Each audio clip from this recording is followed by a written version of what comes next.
Hi, Deanna, I'm here. Hi. There's a lot of people attending this month's meeting, so there I see you now. Yeah, Okay. my kids are home, schools are closed, so I just sneaked right in Oh mute. yeah. Isn't that fun? Yes, e-learning day. Yeah. All right, we will get started. I'm going to do a few little housekeeping before I turn it over to Bruce. Thank you for joining us today. I'm Deanna Garner, Recycling Market Development Program Manager here at IDEM. All microphones are currently muted. For attendance tracking, please take a moment to write your name and affiliation in the chat box. We will be taking questions and comments from the public at today's meeting. At the conclusion of the meeting, all participants will be able to unmute themselves and ask questions or make comments. If you have a question or technical issue during the presentation, please use the raise hand or chat feature. To access the raise hand and chat feature, it is at the bottom or top of your screen, depending on the device. You'll see a menu bar. You may have to move your mouse or touch your screen for the menu bar to pop up. In the middle of that menu, there is a chat icon, which you can click on to show the chat dialog. You should also see the raise hand option. Please utilize the raise hand or chat features if you have any questions or comments, and you'll be called upon at the appropriate time. For those on the phone, if you have a question or comment, you can raise your hand by pressing *9. And we will call on you at the appropriate time. When called upon, you'll need to unmute your phone by pressing *6. For everyone in today's meeting, please identify yourself when speaking. If any members of the media have joined us, please utilize the chat feature or email media@idem.in.gov if you have any questions or would like to schedule an interview. This meeting is being recorded and will be posted on IDEM's website, recycle.in.gov. With that, I'll turn the meeting over to our board chair, Bruce Burrow, who will be leading today's meeting.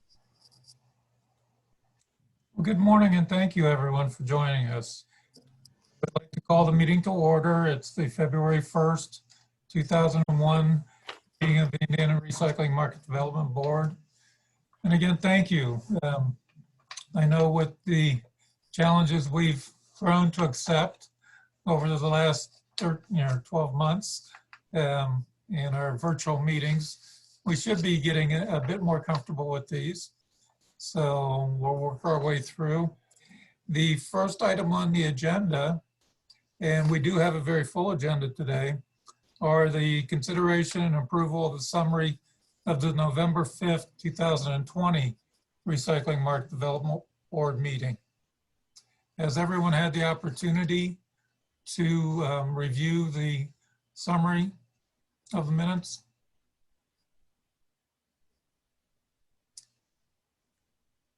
With that, do I have a motion to approve the minutes of the February 5th or the November 5th meeting? So moved. I have a motion by Ms. Wade. Do I have a second? Tara seconds.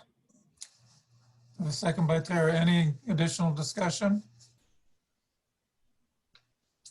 I believe we can do this but by just stating all in favor. Aye. Aye. Aye. Aye. Those opposed? Hearing none, the motion carries unanimously. Thank you very much. I believe now I'm going to turn this over to you, Julia, I believe. Is that correct? Yes, thank you, Bruce.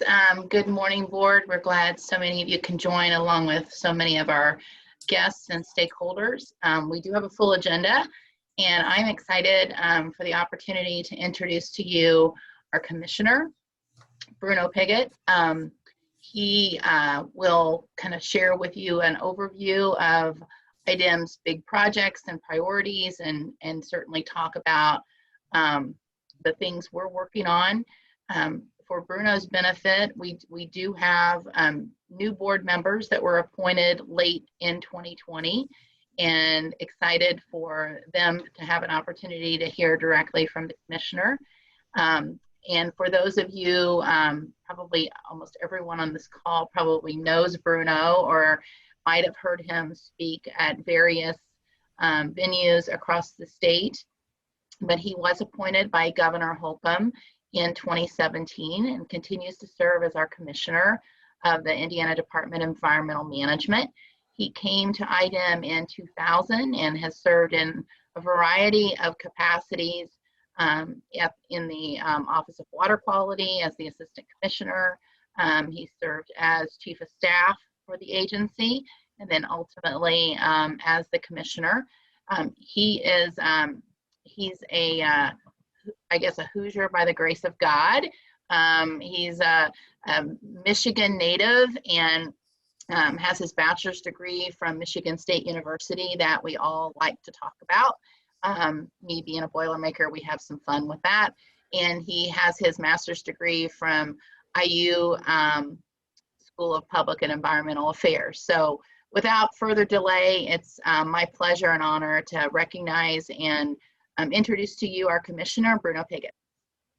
Good morning, everybody, and thank you, Julia, and thank you, Bruce, and everybody for being at the meeting today. I want to say I really appreciate having the opportunity to talk with all of you folks. I've got a little PowerPoint, so I'm going to first share my screen. Except it says the host disabled my ability, the screen sharing. If that's the case, and if I can't do it, I can wing it without, oh wait, it looks like I might be able to do this after all. Can you all Sometimes see? we just have to give you permission to do things, Bruno. I know, believe me, that's a smart thing, let me say. So can you all see the screen with the title Indiana Market Development, Recycling Market Development Board on it? Yes, Bruno, we can. Okay, good. So first of all, I want to say today started out a little bit rough for me. I was mentioning to Bruce that I was in Brown County, and there was snowfall in Brown County, and you know the area's pretty hilly.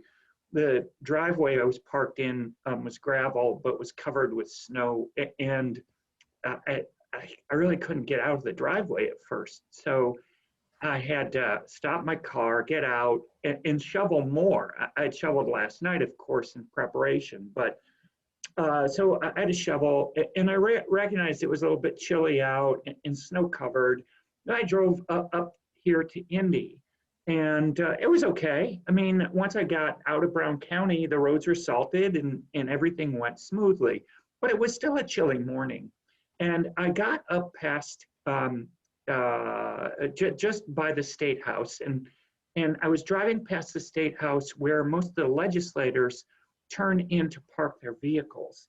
And there was one lone person bundled up from the cold with a scarf around her neck, covering her face, a big beanie cap on, an enormous coat, and she was holding a sign.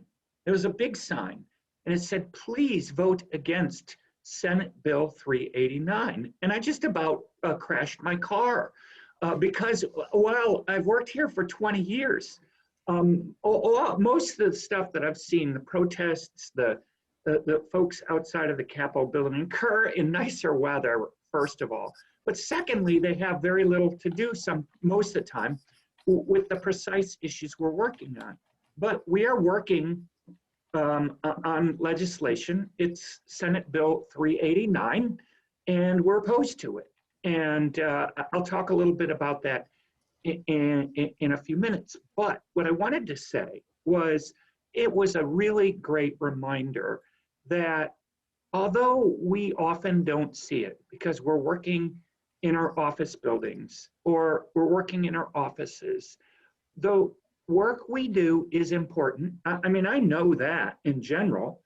We have to implement the laws. We try to do the best job we can on a daily basis. But what was really driven home was how much our citizens care about the work we all do. And for those new board members to the Recycling Market Development Board, Debbie Hackman, Craig Lutz, Sandy Whitehead, and Andrew Noonan, I think that I've covered the new members. I want to say welcome to the board. And the work you do on this board matters a great deal to the citizens of the state of Indiana, whether or not you see them on a daily basis. And frankly, I don't see the citizens come out and talk to me about the environment on a daily basis, especially when it's cold out like this. But that lone citizen standing out in front of the Capitol building with a sign pleading almost, please vote against this bill, was a reminder that even though we can't see them in our daily work, our citizens care about the work we do. And they believe in the work we do, and they support the work we do. And that is true whether it's our work on wetlands, which is what Senate Bill 389 is about, or whether it's the work of the Recycling Market Development Board.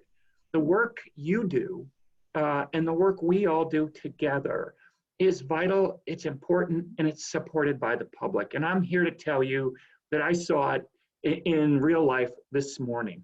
So, take heart. If at the end of a meeting you think, I don't know what we've accomplished or whether the citizenry cares, they do care. And I think that's important to keep in mind. So this morning, I'll talk just a little bit about what we've done this past year and what we're setting out to do this year, and a little bit about the legislation I talked about, if that's okay with you all. So first, I need to move forward. Oh, there we go. I'm going to talk about the year in review. And we've got a lot of success stories in our agency. And that includes the work of each office, as well as the Recycling Market Development Board in our Office of Program Support. What have we accomplished? Well, first of all, we work to ensure that we provide decent government service to our citizenry and to the people we regulate. We strive to get our inspection reports, which are really important, out to the regulated community in record times, better than anybody else. Our goal was to get our inspection reports out in 7 days. We're down to getting them out in 4.5 days. And you might ask, why is that important? And I think it's important because the environment is a dynamic place, and so are the systems that we use to ensure that the environment is clean, whether it's a wastewater treatment plant, a bag house at a facility, or a landfill. We work to ensure that they're dynamic places, and when we inspect, the sooner we can get an inspection report out, the more quickly a facility can understand what IDEM thinks about how it's operating and make changes if necessary. In addition to that, we've always worked since 2005, when I was here for just over 5 years, to get our permits issued on time in real time. And we do, but we don't just get them issued on time. We get them done in less than 3/4 of the time allowed by law. And we're pretty proud of that. In the Office of Water Quality, I've been working hard to approve plans that 109 communities have put together to reduce dramatically discharges of raw sewage into rivers, creeks, and streams. 107 of 109 communities have their plans approved. 55 of those plans have been totally implemented, which means that we're seeing real environmental improvement in our rivers, creeks, and streams. And that didn't come cheap for these communities. Over $1.3 billion has been invested in order to make those improvements. In addition to that, we're working not just on the point source side of things, in Indiana, but the non-point source side of things.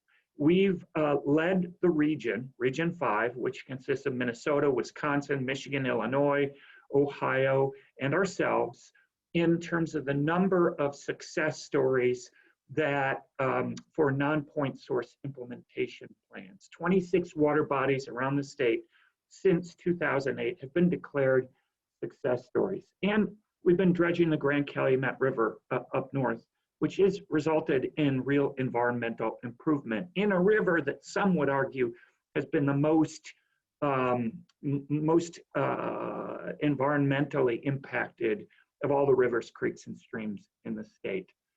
In the Office of Land Quality, we've been working to respond to environmental emergencies. Cleanup programs throughout the state have helped promote the redevelopment of sites throughout the state, including here, the Justice Center in Indianapolis, and in Fort Wayne, an old GE factory that was in existence and was really big has been, they're moving forward with a cleanup to ensure that they can redevelop that property for the community to provide housing as well as business to locate there. In the Office of Air Quality, we've seen real successes in terms of meeting the National Ambient Air Quality Standards. Just recently, Indianapolis, Davies, and Pike County were declared an attainment for sulfur dioxide by US EPA. Muncie was declared an attainment for lead, and 92% of our counties have the ability to say that they meet our national ambient air quality standards. In addition to that, in the Office of Air Quality, there's a program called the Volkswagen Mitigation Fund, which was established when VW monkeyed with emission control systems on their cars. They were caught by the Department of Justice, and they had to agree to a settlement, which included buying new cars for everybody who bought a car from them that had this monkeyed with emission control system. In addition to that, though, they were required to give us to every state in the union that had VW sold money so that we could reinvest that money to reduce nitrogen oxide emissions throughout the state. Indiana received $41 million, and we've awarded $15 million of the $41 million for projects in the different funding rounds we've had. We've also awarded $500,000 for a vehicle electric charging stations in municipalities around the state. And we're working on a project that will place fast charging stations on the most heavily traveled roadways in the state of Indiana. And that's a $5 million project. In addition to that, the Office of Program Support has been out in the front and providing a leadership role. And here's where we like to brag about the work of the Recycling Market Development Board. $28.5 million in grants and loans have been awarded by you folks on the Recycling Market Development Board since 1991. It's a big chunk of money that's gone to more than 300 projects around the state that have helped to build local recycling markets, that have increased recycling revenues and created more than 1,000 jobs around the state of Indiana. We in addition to that, have been working on recycling with our staff. And staff came up with a brilliant idea this year, which was to have an electronic recycling day here at the government center. We put out notices around the state to folks who worked at the government center, to our regional offices, and to anyone around, and said, bring your electronics, let's get them recycled. And we had overwhelming response to that. And it was a great program we look to continue in the future. And I'm really proud of our staff for coming up with this. Indiana's eCycle program, in a related matter, has recycled more than 300 million tons of material. And our community recycling grant program, which we relaunched in 2019, has awarded over $500,000 in grants to 34 projects across 30 counties, which has enabled communities to begin or expand recycling, collection, processing, and education. And this is what I mean our citizenry looks at not what the board has done, but realizes that now they can recycle, gives them an opportunity. They appreciate the work of this board because of the work we do, even if they can't see the members doing their jobs on a daily basis. Let me talk quickly about some of the things we're planning for this year. 4 broad areas of work. One is the continued provision of safe and clean water for Hoosiers. A second is, again, service excellence. Diversity and equity is something that's come to the fore for us, especially since the events of last year, and building a resilient Hoosier state. And let me talk a little bit about what each of these things mean. In terms of providing a safe and clean water for Hoosiers, we're engaged in an effort to sample all of the drinking water systems around the state, both the raw water that comes into the pipes and gets treated and the finished water that's delivered to people's homes, to determine what the levels of PFAS compounds are in the water and whether there are any levels of it. Around the state, around the country, there's concern about these chemical compounds which are used in a variety of different ways. There's a desire in other states to find out what the levels are like and to establish drinking water standards. So we'll be out over the next 3 years sampling drinking water systems to see what the levels of perfluorinated compounds are. In addition to that, we've been working on a metals rulemaking that will help protect our waters and establish and adjust the standards we've got for metals in our water quality standards.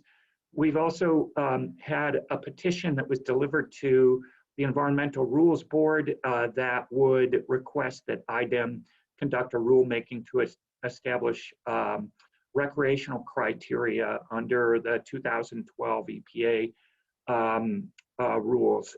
And we're considering that. We expect to come to a conclusion on that this year.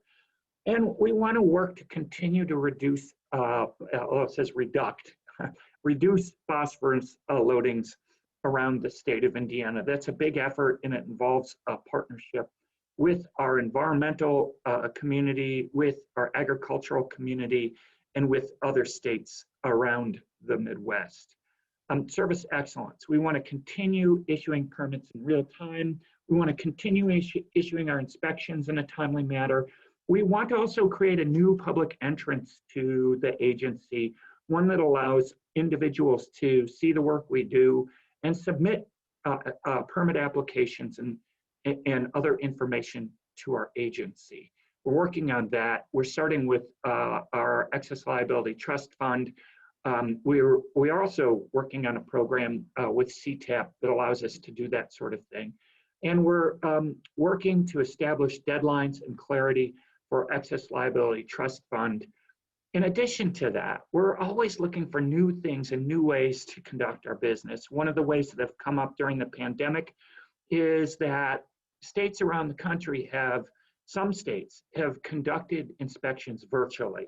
What does that mean? Well, it involves using the technology we've got at hand to conduct inspections. So we're exploring how can we conduct inspections, or at least some inspections, virtually, especially during this pandemic, in a way that allows us to ensure that people are actually meeting the commitments they make under our permits, and to do it in a way that's safe for our inspectors and for those facilities. So we're taking a look at different programs and which ones might be best set up for that.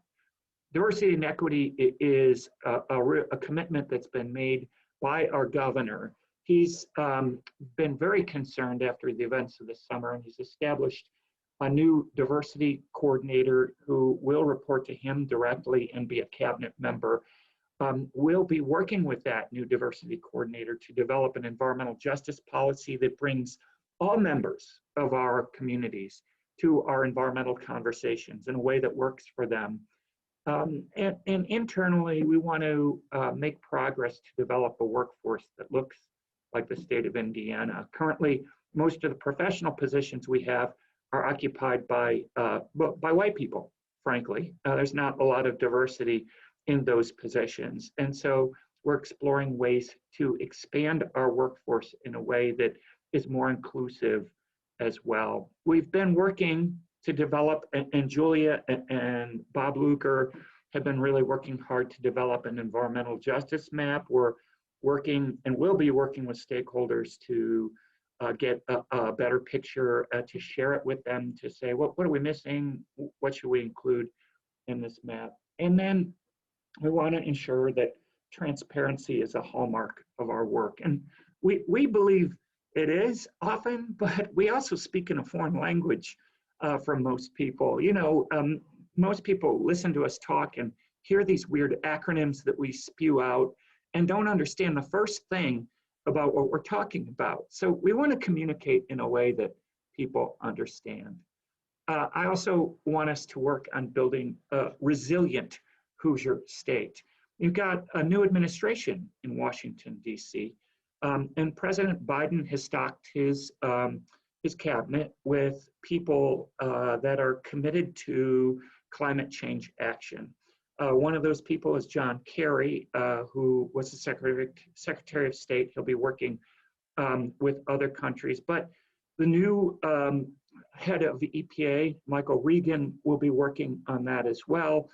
Gina McCarthy, who was the head of EPA, is now the domestic climate czar.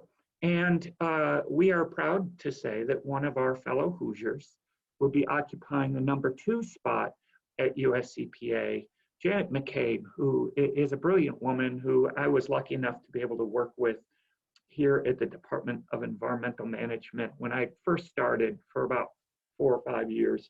Will be the #2 in charge at US EPA, and she's got a deep and a strong background in air quality issues. So I'm sure that all of the new administration will be working on climate issues. We need to prepare for that. We need to be ready for it. So that's one of the things we'll be working on.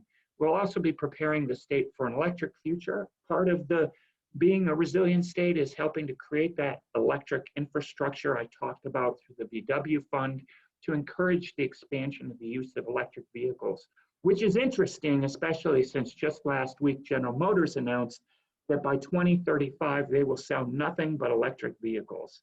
So it's time to prepare. It's time to get our infrastructure ready for the day in which your choices will be largely electric. We're also going to work to redesignate the remaining areas of our state as being in attainment with national ambient air quality standards. And I want us to promote our investment in green infrastructure. A lot of communities are working on it. We provide incentives through the state revolving fund, and I'd like to see what we can do to boost those incentives.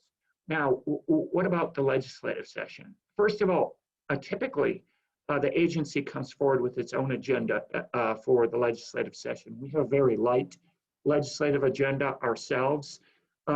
3 fairly small items. First, removing the agency from the review process for certain tax exemption approvals for the installation of pollution control equipment. We believe that the functions that we do currently are more appropriate in the Department of Revenue or some other location. Second, we want to post our TMDL list and TMDLs and our 303D list. That's a list of impaired waters around the state to our website instead of the state register, because we think it'll be more transparent and more people will be able to see it. And third, we have a deadline for increasing our fees in the Office of Water and Land. We're not quite ready to get those fees put in place. We've got to approach the Environmental Rules Board with a proposal. And so we're asking for an extension of time to put those proposals before the board and give the board enough time to consider that. So those are pretty small incremental changes. But there is one other piece of legislation I feel compelled to talk about. It's a proposal that was before the Environment Committee in the Senate just last week, and it's Senate Bill 389.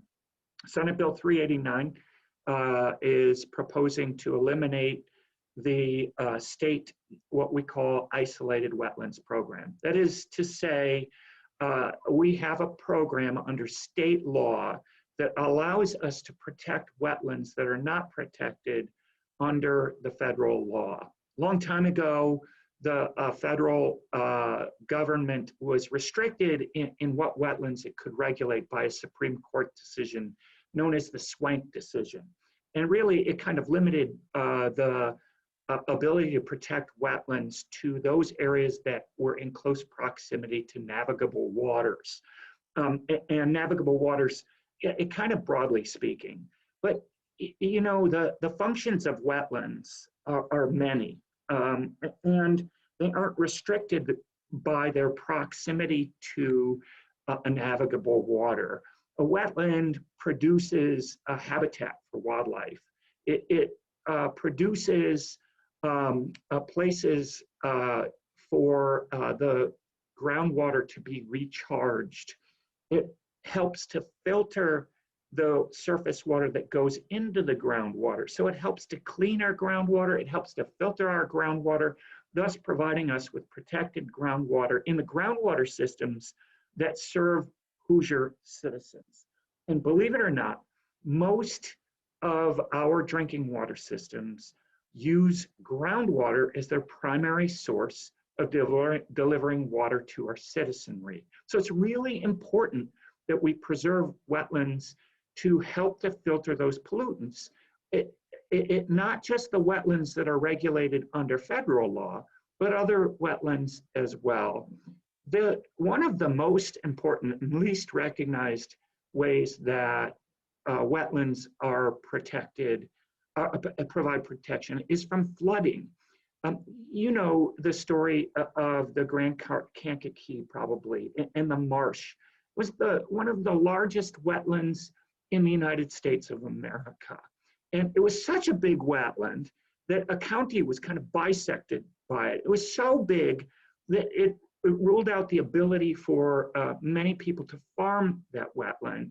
And to travel around a country, you had to actually, a county, you had to actually go outside of the county to get to the southernmost portion of it because the wetlands were so big. In those days, of course, they called them swamps. And so in its wisdom, the state of Indiana and the state of Illinois said, we're going to drain these wetlands because, and we're going to straighten the Kankakee River, which meanders, because then we'll be able to farm the land, we'll be able to travel around. And after many years, they did actually drain those wetlands and provided more farming land for people. But it came at a cost. And that cost has been increasingly recognized around the state of Indiana as a pretty big cost. That straightening of the Kankakee, that reduction of wetlands from amongst the largest to amongst the smallest, has resulted in flooding around that area that's been extensive. That flooding has impacted individuals, it's impacted businesses, it's impacted the economy, and it's impacted the state budget. The state has been for years providing subsidies to help people in that area cope with this flooding. In addition to that, of course, the state has been working to reestablish wetlands in that area so that we reduce the flooding that occurs. So wetlands provide an important role in a variety of different ways. And this legislation would eliminate the protection of wetlands that are no different from the wetlands that are under the jurisdiction of the federal law, but in terms of their purpose or in terms of their benefit.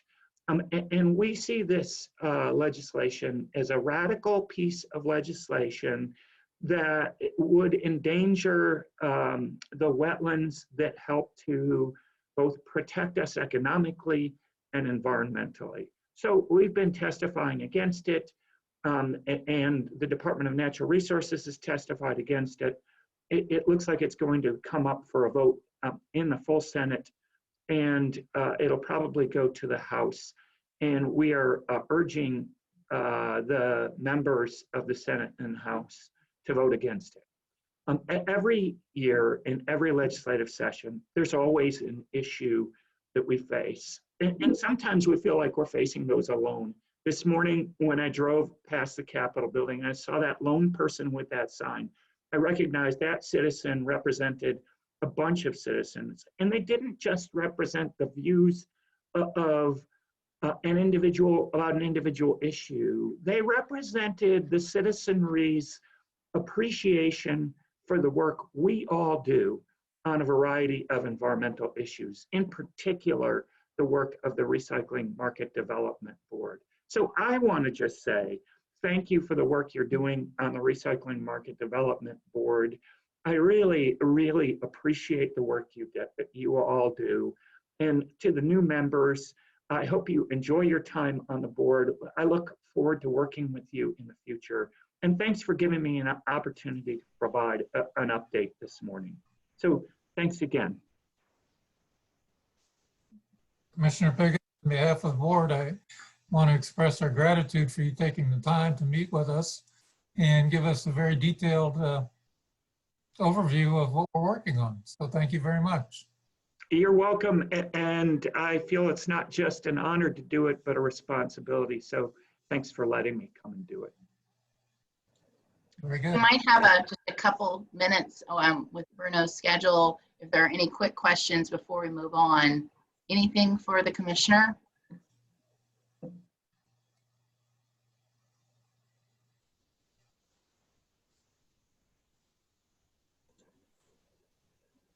Okay. Thanks, Bruno. Thanks for joining us. Thank you very much.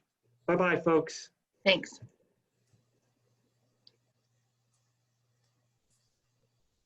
Mr. Chairman, you want me to continue? I believe you're still on the agenda, Julie. Yeah, I have a few updates, and Bruno did cover a few of them, but I will be brief as we do have a long agenda. Bruno did mention in his remarks about our community recycling grant program, and we actually kind of put this on hold last fall in anticipation, and just wanted to do a careful review of kind of our budget situation. And I'm pleased to share with you that the community recycling grant program is open today. Actually, it opens today, February 1st, and applications are open through March 1st. So it's a short window, but we have had a lot of interest in the program, as those board members that have been with us for a number of years know. The real purpose of those community recycling grants are to get into the hands of counties and municipalities, solid waste management districts, schools, and nonprofits for those projects that may not fit the scope of the Recycling Market Development Board, but are still important projects from a recycling standpoint that need to be addressed. And so we are really excited about it. The grant amounts will range from $500 to $100,000. We do have $500,000 in funding for this program. So we're excited to see where it goes. Certainly there's an application process, and then those are reviewed, and our goal is to make final determinations the end of March. We're kind of on this short timeline, as you can probably imagine, just due to the fiscal year, needing to make sure these dollars are allocated and we have contracts in place and ready to go by the end of the fiscal year later this spring. So we really appreciate the work that our recycling team has done in kind of prepping for this, working with our Office of Finance, grant guys who you're going to hear from in a few moments, the work that they do to help us administer this important program. We're just glad that it's going to be available to those on the call today and the state more holistically. We also have the Governor's Award for Environmental Excellence. This is the highest and most prestigious environmental award that's given in the state of Indiana. We opened it a couple weeks ago, and nominations are open through April 5th. There are 7 award categories, and so really encourage you, and if Deanna, we haven't, we might just want to, make sure they have all of the details about this. I think you would be the best eyes and ears to help get this application in the hands of those that really go above and beyond as it relates to environmental excellence. As I said, there's 7 award categories: energy efficiency and renewable resources, environmental education and outreach, 5-year continuous improvement. The 4th category is greening the government. The 5th is land use and conservation. The 6th is pollution prevention. And the final, just because of alphabetical order, is recycling and reuse. So we are really excited to see this program continue. We've done some really unique things with rebranding it over the last several years. And we will actually award the winners of these 7 categories at our pollution prevention conference on September 23rd, which right now we are hopeful, fingers crossed, that it will be a live in-person conference on the north side of Indianapolis but we're getting pretty good at these virtual things too, so we will just wait and see. Bruno did talk about the e-waste collection event, and that was really an effort on behalf of our recycling team and the Office of Program Support. It was a 2-day event, and I think people looked at me when we first initiated this idea. Daniel and I talked, and they're like, you want to do what in the middle of a global pandemic? We're like, we want to have an electronics recycling event. And it really went well. We had a lot of participation. Our regional offices and our Salem office were involved. We even had a few members of the public that dropped things off, although it really wasn't geared as a public event. It was really geared as a state government employee event. The Indianapolis Zoo and other downtown businesses have recycling. We really wanted to focus our efforts on government employees, and we collected over 14,100 pounds of recyclable material from an electronic waste standpoint. So excited to see where that program can go in the future. Probably I'm looking at partnering with some of the businesses to make it a bigger event, and excited to see where all that goes. So, and the last thing I was just going to share briefly, the things we're tracking legislatively. I think Bruno certainly covered. I will let you know that there is a House Bill 1325, which is a operations study. It actually was a committee in the middle of January, and Representative Gutwein, who also chaired the interim summer study committee, of which I spoke at on behalf of the state working on recycling issues. We talked about the recycling study that you have all commissioned that we're looking forward to having a report of. You're going to have a readout of that in just a little bit as well. So we have a lot going on. Excited about 2021. To me, the future is bright for recycling and the work that we are doing holistically, working with so many of the partners on this call. And just really want to give a shout out to our recycling team of Deanna and Tom and Allison, Cameron, and certainly led by Pat Daniel. So appreciate the work that they do. And if anyone has any questions, I can certainly try to address those. If not, we'll keep the program moving. Julie, you mentioned that the community grants, so those funds are available, the 500,000. Yes, that is correct. $500,000 for those projects that open today and are open for a month. All right. And that's all budget and whatnot, so there won't be any reductions, unexpected reductions. I'm sorry, you cut out, Bruce. What did you say? Those have been approved by state budget, and there will not be any unexpected interruptions or reductions in the amount. Yes, for this particular grant cycle, we have approval to move forward with $500,000 for these grants. Yes. Very good. Thank you. Mm-hmm. Any other Thanks, questions? Bruce. Hearing none, we can move on. I believe the item on the agenda is the finance update by Mr. Geis. Yeah, I'll just quickly just introduce Grant. Grant came to IDEM kind of in the middle of the pandemic as well. I think we're all getting used to using that as kind of our go-to. Grant has extensive experience in state government, has and has continued to develop a really strong relationship with the state budget agency and the governor's office. And we're really fortunate to have his leadership guiding our agency in the middle of kind of some uncertain times.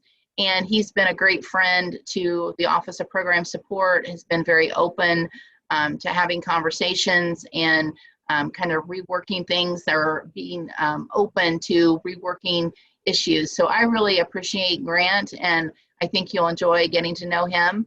And Grant, we really appreciate you being on the call today. Thank you, Julia. I'm really glad to be here this morning and glad to join all of you. As Julia mentioned, my name is Grant Geis. I'm the Chief Financial Officer for IDEM.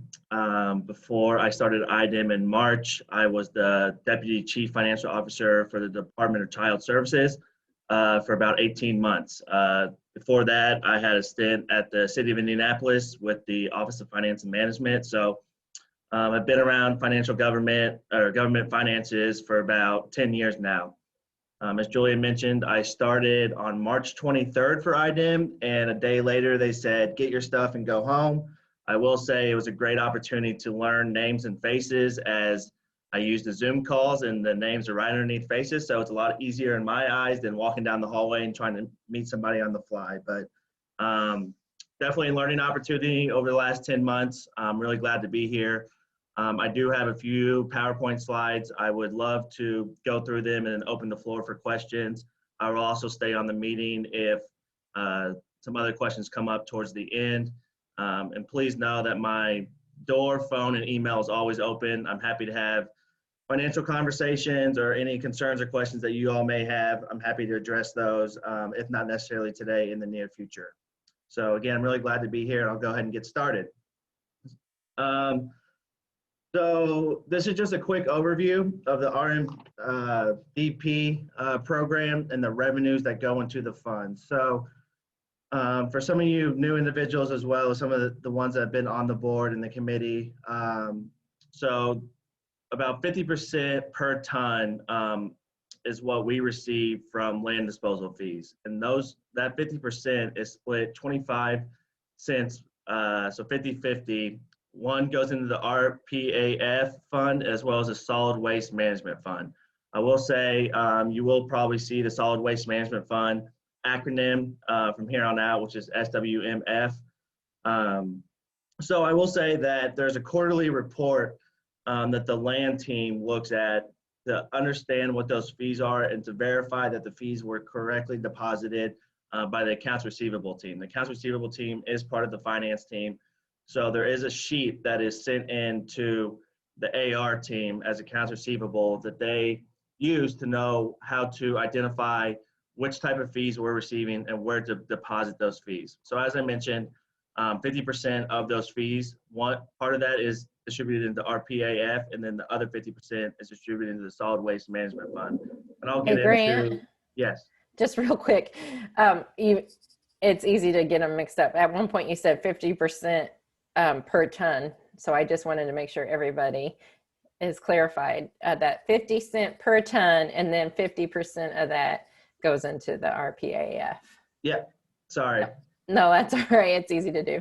Yeah. So then, the next slide actually walks out those two different funds. So kind of in a flow chart, the top of it, the collection of the solid waste management fee, the revenue that's collected and distributed. So again, half of it goes into SWMF, and then the other half goes into RPAF. In regards to what those funds and revenues are used for, underneath the SWMF is community recycling and operating expenses. So similar to what Julie just talked about, this is the fund that the $500,000 community grants comes from. And then for the RPAF, this is for the RMDP project. Next is just a 4 to 5 year trend on what we've seen with these funds. So the first column is the amount of fees that go to the RPAF. So again, this is just the RPAF fund. There is also the Solid Waste Management Fund, but we're not talking about that in this slide. So from that, legislative throughout the fiscal year bienniums have appropriated us, started off with 1 million in 2017, and then it's made its way up to 2 million over the last 2 fiscal years. The last column you see is the amount allowed for disbursement. So what we mean by that is how much we have allocated to funding for the recycling projects and grants. Yeah, you can go ahead. So this fund is just a quick breakout of the two different, this slide is the breakout of the 2 different funds. So 2.4 has gone to the Solid Waste Management Fund, and then 2.4 has gone to Recycling Promotion. So there's a total of 4.8 revenue that we received fiscal year 20, which is July 1st of 2019 to June 30th of 2020. So yeah, about 4.8, and we actually expect just under that, about 4.7, close to 4.8 for fiscal year 21, which is our current fiscal year.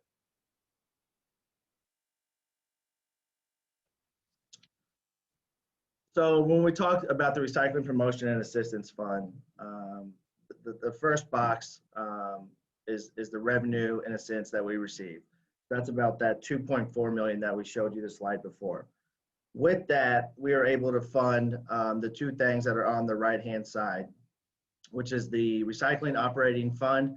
So this is $800,000 that we use to administer and maintain the grants that are distributed throughout the fiscal years. And then underneath that is a Recycling Promotion and Assistance Program. So that's actually the $2 million that's allocated to IDEM that we allowed to grant, award grant dollars to individuals and organizations throughout the state.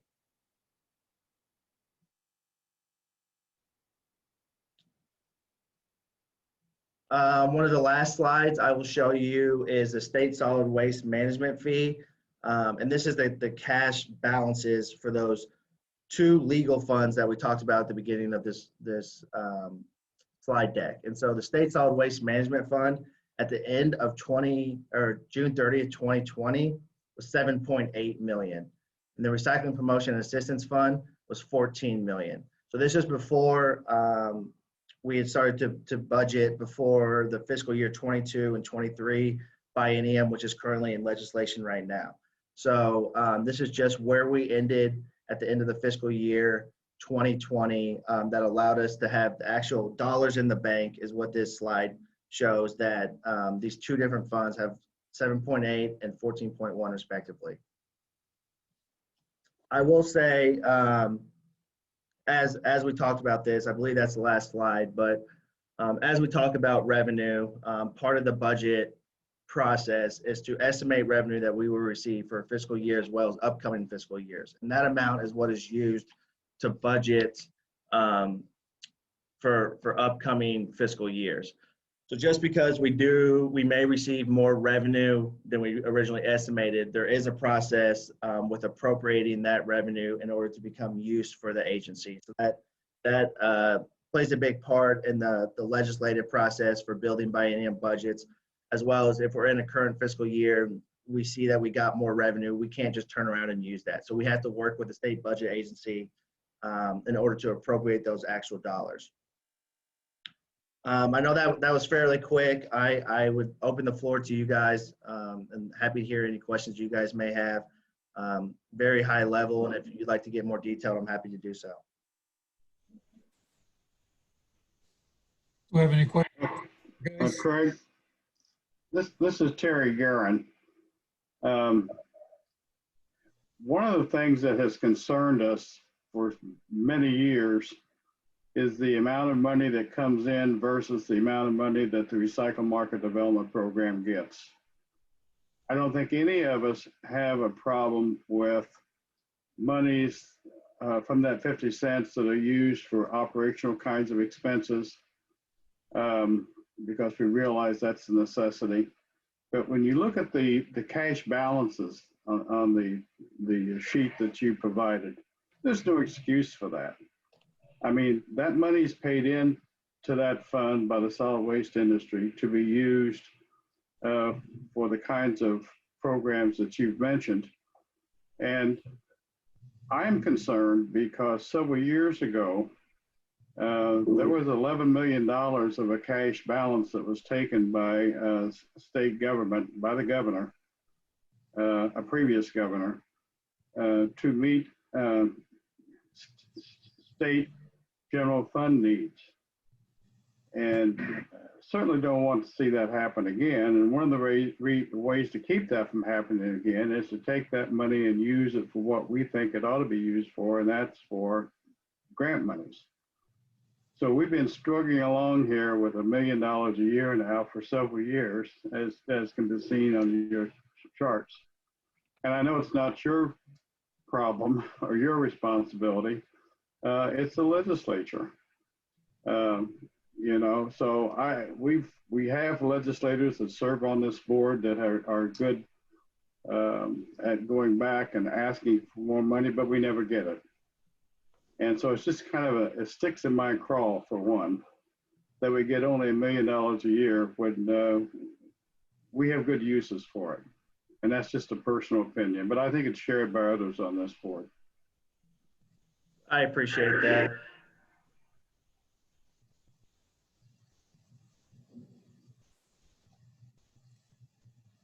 I will say, to clarify, there was the year prior, we had $2 million to work with, of which we were not able to, I guess, allocate those $2 million completely. I believe we actually had a couple projects that canceled.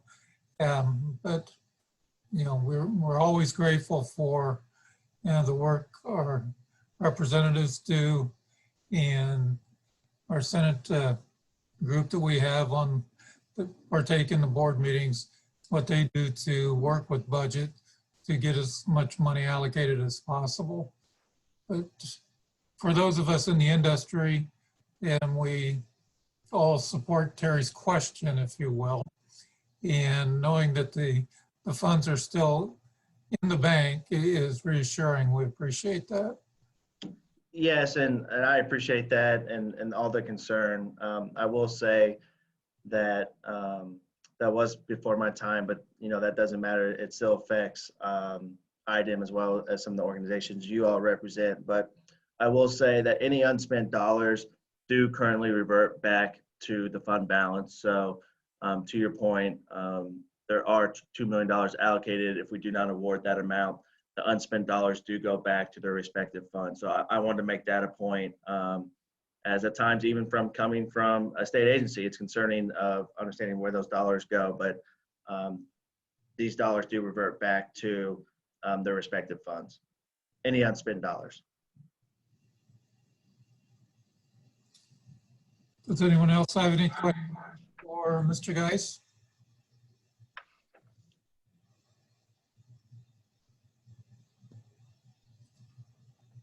Hearing none, Grant, we really appreciate you joining us today. I know you have a very busy schedule. You know, we appreciate the monies that are allocated, and we as a board will do our best to make most proper use of those funds, pay dividends, if you will. So yes, absolutely, and I really appreciate being here, and I look forward to the continued partnership. I will stay on just in case a financial question does come up further down the agenda, but I'm really looking forward to working with all of you and hopefully meet you in person soon, but I appreciate you giving me the time today. Thank you very much. I believe the next item that we have on the agenda, Deanna, do you want to give an overview of the existing grants and status update?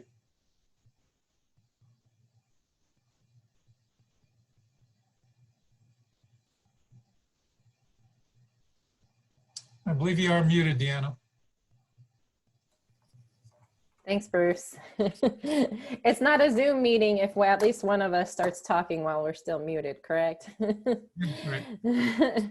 So I have shared my screen. Hopefully everybody can see this. I did want to give a quick update of the fiscal year 2020 grants that we have and their progress. We do have 3 ongoing kind of longer term grants, either 18 or 3-month term agreements that and one is a grant extension. Then we have 2 near completion, actually the next month or so, and actually right before this meeting started, one of them just submitted their paperwork, so that one will be completed very shortly. 6 completed grants, 2 of those are waiting final paperwork before we can close them out. So we're doing very well. You can see here, this is what Bruce mentioned about the how much we allocated when we had 2 million to give out, and we were only we distributed the 1.4 there. That's just a quick overview. I did want to take time while we're doing some grant updates to have some past grantees talk, as well as we're going to start out with our current grantee who's doing our recycling infrastructure and economic impact study. So Daniel Grader, hopefully everybody's familiar with him with GT Environmental. They've been doing a great job in keeping us updated and working hard to get that study moving and progressing. So I'm going to pull up and share Dan's slides. Dan, if you would like to go ahead and start speaking, and I'll try to get your slides going. Oh, you know, I actually updated the slides, and I have a map I want to show. Because would it be okay if I just share my screen? Can I do that? Okay. Or not? Yeah, it might take a moment to have our administrator give you rights. So. Oh, okay. We are good to go. Oh, there you go. Oh, Okay, okay. go ahead and share your screen. Okay. Well, first, thanks for the introduction, Deanna. I'm Dan Grader with GT Environmental. Thanks for the opportunity to update everyone on the status of the project. I'm going to give you a brief 9-10 slides overview of where we're at. We're still on the, it's a pretty big task or project with respect to data collection. So we're still collecting a lot of data, and you're going to see that as I go through the presentation. And I'm also going to show you an example of a map so you get an idea of some of the maps that we're going to do. So let me go ahead and get started here. See if I can share my screen.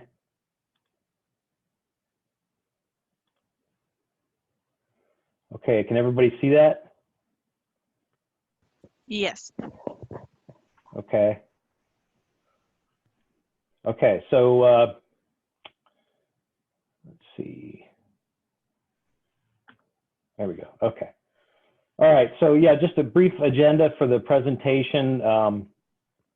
Some of the information I'm going to give you is a little bit of an update to what I already presented, I think, in the last meeting, which was in October or November, Hey, which Dan. includes, yeah. Just real quick, you may want to actually do the slide show and do from beginning so we can see just the slides instead of also the. There we go. How's that look? Okay. All right. Okay, so yeah, that's, there's the agenda. So I'm going to just give you an update on the planning stakeholders. We already talked about a little bit. IUPUI project, we're going to summarize that. Talk about the mapping, give you an example of the map, show that to you, or one of them. And then I want to talk about some additional surveying that we're doing right now. And then we're also starting the economic study piece of the project. And then finally, I want to show you the timeline for completion. Okay, so I think at our last meeting I talked, but these stakeholder meetings are ongoing. So I'll give you an example of the solid waste district meetings that I actually presented last week, an update to that group.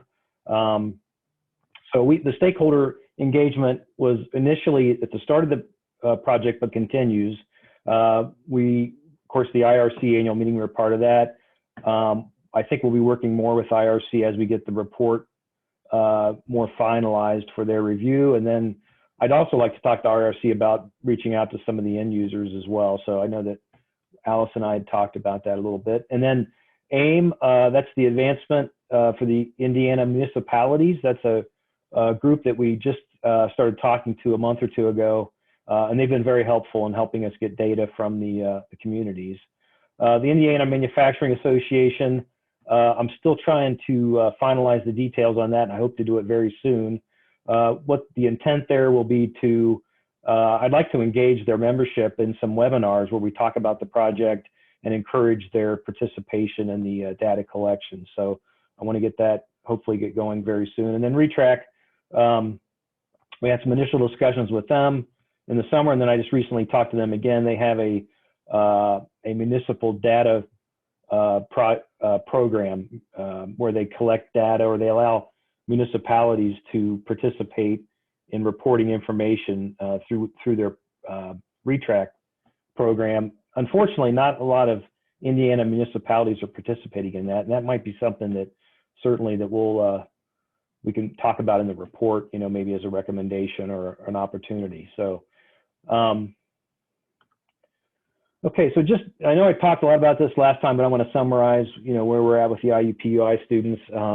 This was a big undertaking. We had 7 regions, we had 35 undergrads, and 7 graduate students. And we had the 7 graduate students, each had a region in Indiana and had approximately 4 or 5 undergrads working for them. So our GT's interaction, we had weekly meetings with the graduate students, and we would talk about the project, where they're at, and they in turn would have that group of undergrads that would support them doing their project. So the reports were completed on November 18th. Excuse me, and they worked 2,292 hours on this. So this was a big project. I will say that some of the final reports we asked for input from the grad students, and also some of them provided input from the undergrads as to their thoughts on the project. And, you know, to me, this was one of these projects that, you know, when I went to school years ago, you know, visualizing myself doing this, I thought this would have been a very challenging project, even as a graduate student. And but on the flip side of that is it's typical. You know, the work you put in is what you get back, right? And so I think that while it was very challenging, the reports that we got from, and I was a little surprised because as we went through it, you could sense, you know, surveying is a very difficult process. You know, your expectations are so high when you go in. It seems real simple. You send out 100 surveys, you think you're going to get 90 back. Well, that doesn't happen in the real world. So you really have to work at it, and so it can be very challenging. So you know, we had during that process, I think the students, we worked together as a team, and they worked with their undergrads, and you know, it can get frustrating as you go through that. So when I got the responses back from especially the undergrads, they were very positive, and thought that the project was very rewarding, and they got a lot out of it. So I just want to kind of communicate that. So from an educational standpoint, it seemed like it was a very beneficial project for the students. I have to give Adam Eckert, he's the graduate professor for IUPUI, did a great job coordinating this and setting all this up with IUPUI. So many thanks to them. This kind of shows you what I've just talked about a little bit. So they sent out, this is the surveys that the students sent out. So they sent out 70 district surveys, 48 were returned, which is a 69% return rate. The community surveys, they sent out 313. They got 44 back for 14%. And then the end users, they sent out 569 and they got 12 returned. So, you know, it looks a little discouraging, especially when you get down to the community and end user, but I'm going to elaborate on how GT now, we're taking the project from this point and filling in the holes. So we have some, you know, with the community surveys, we've had a lot better responses to some follow-up surveys, and then the end users, we hope to get better responses as well. Now I will say this, that what you're seeing there too is you got a group of organizations, these districts are very used to reporting surveys and reporting information. And in fact, we sent out a second request for district surveys. We actually got a higher return rate now than that, but this is what IUPUI did. But what I want to mention is the districts are very used to doing surveys, and so the response rate was very high. The communities are a little tougher, although the AIM organization helped us greatly on that. And now the end users, I think, are going to be the most challenging part of that survey project or surveys. Okay, so on the mapping, these are the maps that we're going to do as part of the project. I'm going to try to change my screen here to show you an example of a map. Can you see that? Can you see the map there? Yes, we can. Okay. Okay, so I'm going to talk a little bit about the maps, but this is an example of a map that we've actually did a couple years ago. We're going to update this as part of the project. But this map shows you all the infrastructure that's in Indiana. So, and if I can zoom in more, give you a better look at it. So you can see the little trucks. Those are transfer stations. The little green leaf is the compost facilities, and then the purple pile, or the piles are the dump, or landfills, not dumps. Anyway, so the landfills. So this gives you, and you can see, you know, maps are really good at showing you, giving you perspective on where the infrastructure is. And it makes sense that a lot of it relates to the high density population areas, but you can kind of see, you know, and I think from this too, you can get a feel for, you know, the general infrastructure and maybe where you have some you know, limits as far as infrastructure availability. Some of these counters down here, you can see, have nothing. So they rely heavily on the regional facilities that are around them. Now, again, a lot of these are very, very, very rural. So, but this is an example of a map that we're going to include in the report. So that first one, oh, let me go back to the slide. There we go. Okay, so, okay, there we go. All right, so the first one I just talked about was the state map of the solid waste facilities, but we're also going to do one for the commodities, the glass, metals, paper, plastics, organics. And then we're going to do a state map showing the recycling flow from collection, processing, and end users. And then we're going to show some volumes in maps. So solid waste volumes, recycling volumes, and then organics volumes. So that's, and we're right now, that's where we're in the process of developing those maps. We've already talked to Deanna and Tom and Pat about some of these maps. And so we have some direction on, you know, what they're going to look like, but we can't obviously finish them until we get all the data completed.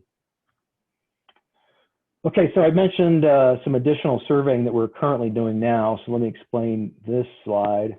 So the districts, and again, this information is as of about a week ago. So we might actually have even better responses now, especially with some of the communities might be even higher. So the districts, we sent an additional 22. We got 6 more return, which is the 27% is for the 22. So, you know, we've only got, you know, another 16 yet to get, and we're going to try and get those as well. So we hope to have a very high district survey response. The communities, as I mentioned, you know, we're starting to see a lot more of that. So 40%, we sent out 539, we got 210 back, 39%. I will tell you too that the surveying, we kind of changed our surveying a little bit. We tried to simplify it. I think what some of the challenges you can run into, especially for the communities in particular, if you make it too complicated, you know, your response rate gets reduced. So we tried to simplify it to ask some of the key questions that we really need to know for the community. So I think that helped a little bit. And just to give you some feedback, I tried to provide some information on what we're seeing. So of those communities, so of those 210 that were returned, 88 responded back that they have curbside programs, or 42%. 122 said they have no curbside, but some drop off. That's 58%. And then some further subsets of those stats, there was 42 of the 122 that said they have no curbside or drop off. So that 42 has no access in their community. Now they're probably relying on access maybe outside their community, I would imagine, drop offs or whatever. So, and then municipal, we had 14 so far respond that they have, that they do their own curbside program. So they're not done by a private company, but the municipal city is doing it. This week, we're going to send out second requests for the communities to hopefully get that number even higher. And then this week, we're also going to be sending out I think it's almost 1,000 end user surveys. So the end users, we're going to use a multi-pronged approach. You know, the Manufacturing Association, we're going to mail out surveys. We're going to try a number of different avenues to get as much data as we can. Phone calls, we're going to look at these groups and where, let's say we have a community. Now we did just get Indianapolis, so that was good, but we didn't have Indianapolis for a while. So, they would have been on a list of us reaching out to and calling them. So there's going to be, especially the bigger ones where we have some holes, we're going to try and make phone calls and reach out and get more data for those. And that'll be the same for the end users as well.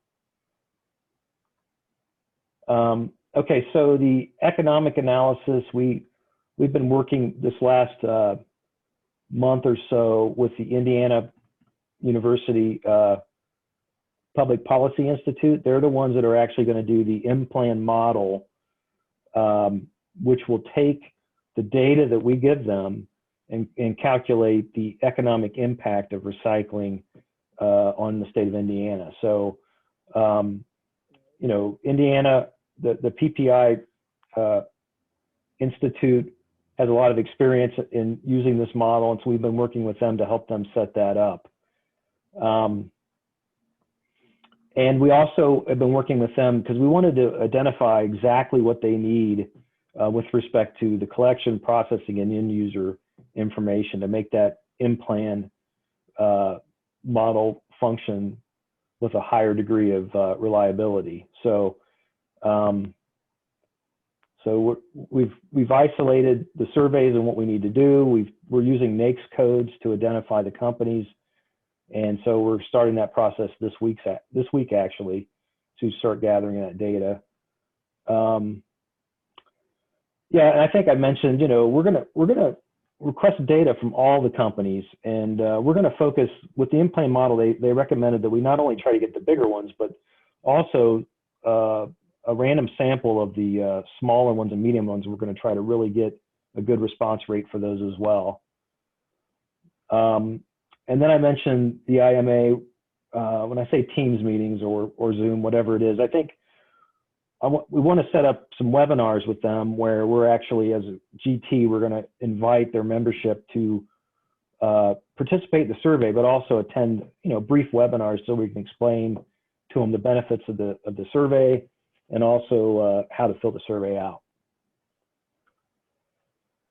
Okay, so the timeline. So we think the majority of the surveying, middle to late March will be done. The economic analysis, they're already starting on it. And as we get data, we're going to give it to them. So they're building the model now. So we believe by April 15th, they'll be complete. We're going to give them data as we get it too. So, they're just a matter of them inputting the information into the M-Plan model. Then the draft report will be done by May 15th, and then the final report done by June 1st. So that is the presentation. Are there any questions? Do I need to unshare my screen here?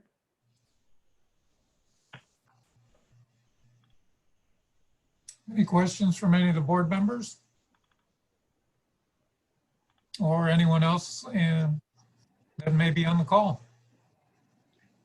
This is Julia. I guess a question about, kind of go back to that slide about the end users and then the timeline for the draft report. I mean, those end users to me are really critical as we think about kind of the scope of recycling. So do you feel, I mean, I know we need this timeline to be met just from the standpoint of being ready for next year's grants that the board would review, but do you feel like you're going to have the data? You know, I know you talked about kind of the process you're going to use, but because I just want to make sure that that data set is robust enough that it's really going to give the board kind of that complete picture of recycling. I guess I just want your thoughts on that. Well, I will tell you this, that the end users are the most challenging group to respond historically, because they oftentimes they're concerned about releasing proprietary information about their companies and who has access to that and so on. So, you know, all the surveying that I've seen, and I looked at some other studies as well. For instance, I looked at South Carolina, did one a number of years ago, and you're not going to get a high response rate on the end users like you would see on the districts, obviously, and then even maybe the communities as well. But that's okay, because we talked to the economic in-plan model can take that data, and even if it's not, it can extrapolate and project it over the industries, if that makes sense, because they have access to employment data by NAICS codes. They have access to a lot of information that can use the data that we collect to project it. So in talking to Tom Guvara from the Indiana Public Policy Institute, you know, they're not concerned as long as we get, you know, I mean, there's some point where you have to get a minimum amount of information. But I think my point is, if, for instance, if you look at the South Carolina project, I think they had I think it was under 100 companies actually respond, but they were able to do the economic analysis piece. So I don't think we're going to see, like I said, the responses. It's very difficult to get the responses. We're going to do everything we can. And really, you know, somebody asked me the question, and maybe they will again today, what are my thoughts on the overall project, right? And to me, we're hearing a lot about these type of projects or the circular economy. We're seeing a lot of communities looking at the circular economy and how can they make it function in the optimum way. And I think my perspective at this early stage, and this is true across the country, not just for Indiana, is that the real challenge is data management, right? I mean, I think IDEM's done a great job with the mandated companies that have to respond, the landfills, the MRFs, you know, those organizations respond, but the end users, there's really not a requirement for them to respond, you know, not at this point. So I think as we look into this circular economy, to me, there's two pieces. One is the end users, you know, and getting good data from them and using economic development to move that sustainability circular economy forward. And that's more of on a regional and a statewide level. But I think the data management's huge. Now, on the flip side, what I think is very important, and what I've said to the districts, for instance, at the meeting last week, is I think the district's local involvement is very, very important, because when you look at the circular economy, you have to collect the material, which is on a local level, and you have to support all those programs at a local level to gather the materials. And then the processing side, we have that'll develop as you get those materials, and demand, you have to have demand from the end users. And to really evaluate that, you need the data. So that's kind of a big picture. I hope I answer your question on that. I think we're going to have a really good report, and it's really going to demonstrate, you know, where Indiana's at now and what the potential is. But I think we're also going to recommend, and this is true for anybody that's looking at the circular economy, where the systems must be put in place to help continue to develop it. So I hope that makes sense. Thank you. It's a frustrating, imperfect world when it comes to gathering data. You know, you can't get 100%. It's impossible. So, any other questions? No? Okay. Thank Well, you. again, thank you for the time, and we're looking forward to really getting into this thing and finishing it up. So get you in a great report. So thank you very much. We will look Thanks, forward to Dan. the final report. And I guess I would like to make just a comment as a maybe longer serving or a more seasoned board member, that it's an exciting time for us because with the new commissioner, all the new people that serve on this board, you know, and we have the support of Senator Barrow, Senator Buchanan, Representative Arrington, Representative Shagley on this board, and the new board members. I think, you know, what happened in the past was unfortunate, but I think it's incumbent upon us as board members to go out and seek projects to justify the allocation of more funds to our efforts. And when they are justified and released, we need to do our best to properly award those. So it's our time to shine now and get out and promote this, you know, process to those people in the state of Indiana and to where these grants can be awarded. I thought the last grant round we had an excellent number of requests with limited availability. If we have the opportunity to award $2 million, I hope we have the need for $4 million. And I think with the people we have on this board and on this call today and the support of our senators and representatives, I think we can really start to move forward. The support we get from Julia and staff, as well as Commissioner Piggott, is very refreshing compared to maybe 10 years ago. So thanks for letting me voice my comment. Any other comments or questions from board members? Yeah, Bruce, I would concur with you, and I was a little disappointed. I know we got a little more money last year, but I know over the last 3 or 4 years, I think we've done a decent job of finding grantees that are adding to our infrastructure to kind of deal with the recycling market problems that we've had. And I just was a little disappointed last year that, and it's probably our fault for not going out and trying to promote the availability of these funds more than we did. I've gotten 2 calls from outside the state of individuals that are either in manufacturing or processing, expressing some interest in moving to Indiana. And one of the things that they were looking at is the availability of these funds. And they missed the last grant deadline. But I'm going to make sure that they are aware of this next round of grants.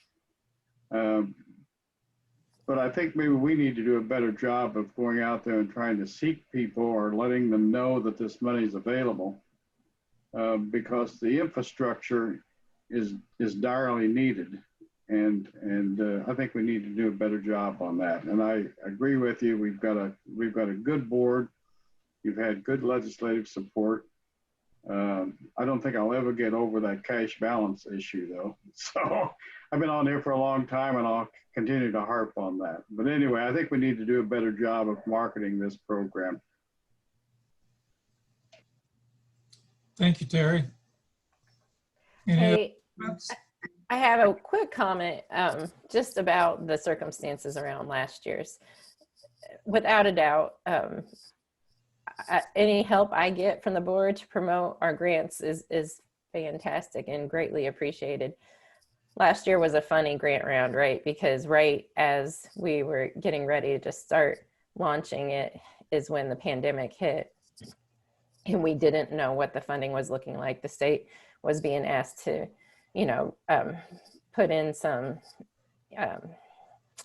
some kind of security blankets. I can't think of the right word now.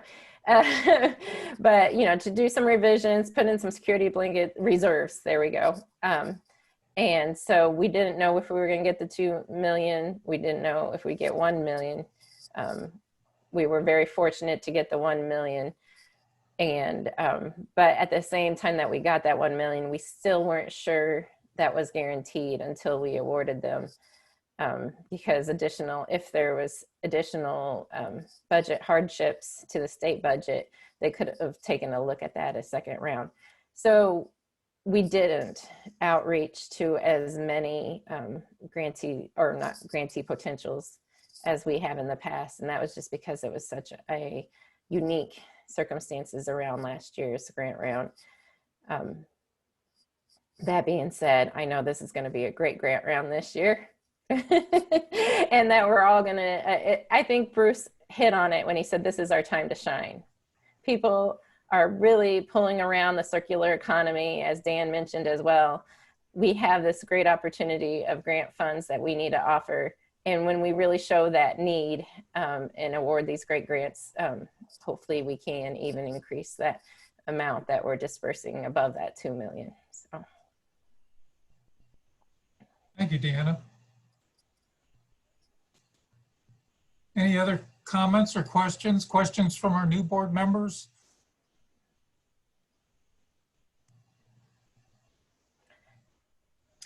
Okay. Debbie, I know you for a long time.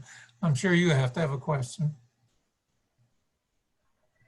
Debbie actually does not have sound capability. She noticed it in her chat. So she has to communicate us via the chat window. Either that or we'll have to learn sign language so we can communicate with Debbie. That's right. After all these years of trying to get her to be quiet, now actually into it. Well, if there's no other questions, we can go on. Yes. We do have a packed meeting. We have a presentation now from Mr. Matt Smith from Smith Creek. That's right. He's a recent grantee, fiscal year 20. He was on that list I just brought up. So he's just closed out his grant round. And I will share my screen, some pictures of the equipment that he purchased. It's a wood grinder. And Matt, if you are ready to go, I will let you start your presentation. Sure, I'll be brief for you guys, and I don't have near the extravagant presentation the guy before me had. But we did get our machine in. We had some challenges getting it here, but we finally got it. And it so far is meeting all of our expectations and exceeding them to a point to where we're able to keep up with our recycling needs and actually going to expand our reach of collecting more in our area. So we've actually ordered some additional equipment to help bring raw materials into this machine.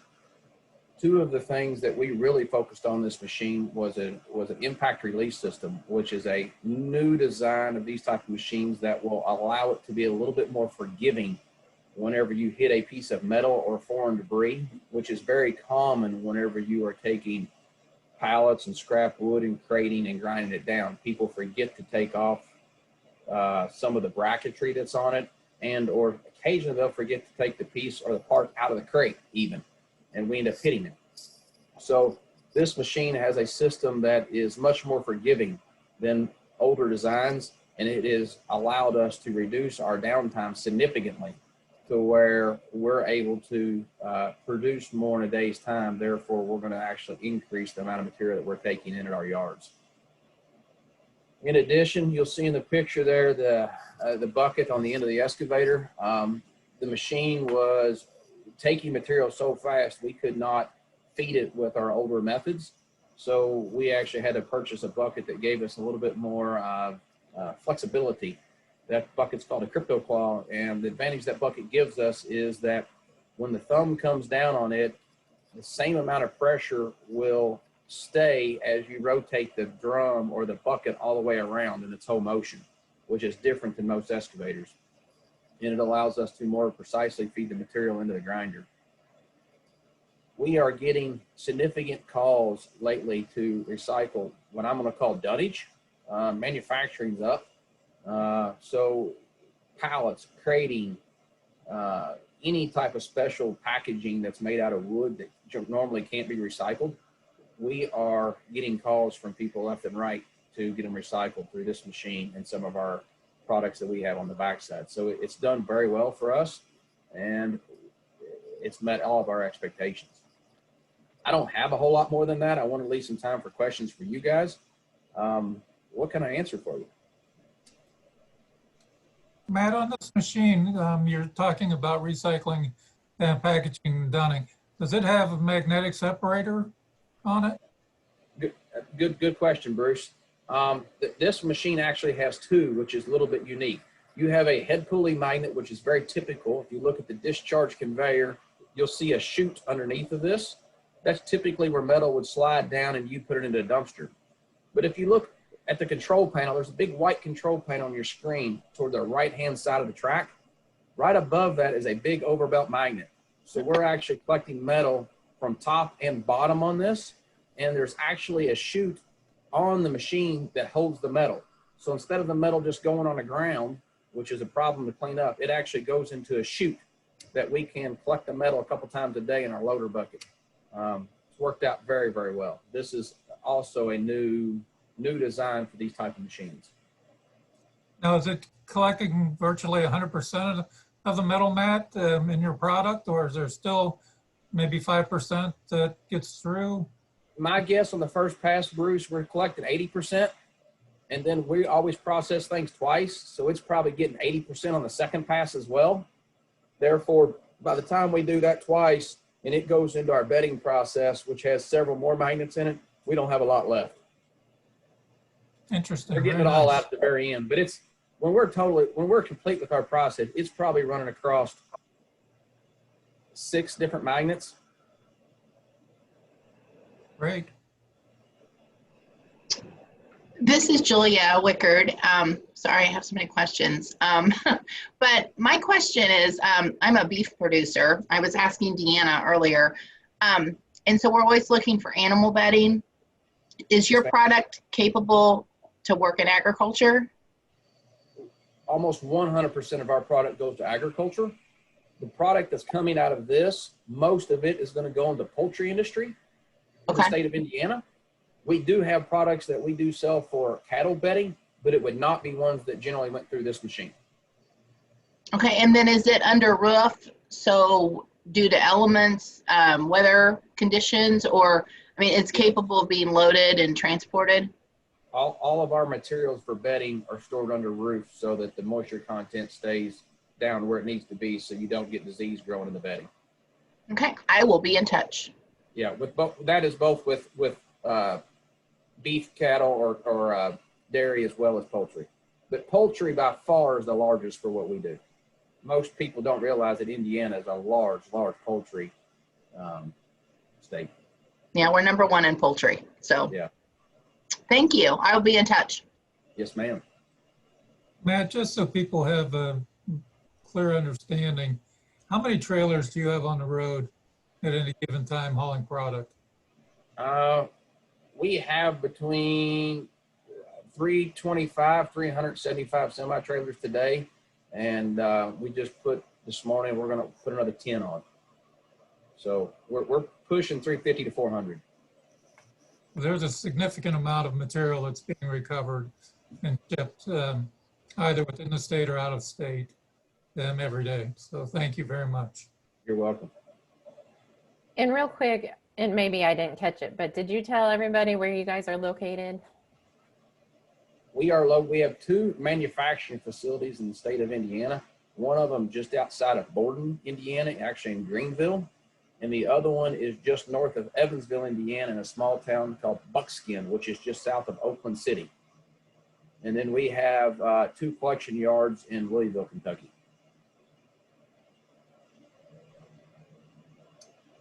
Any other questions for Mr. Smith? Thank you, Chairman. Thank you, Matt, and appreciate the work you do.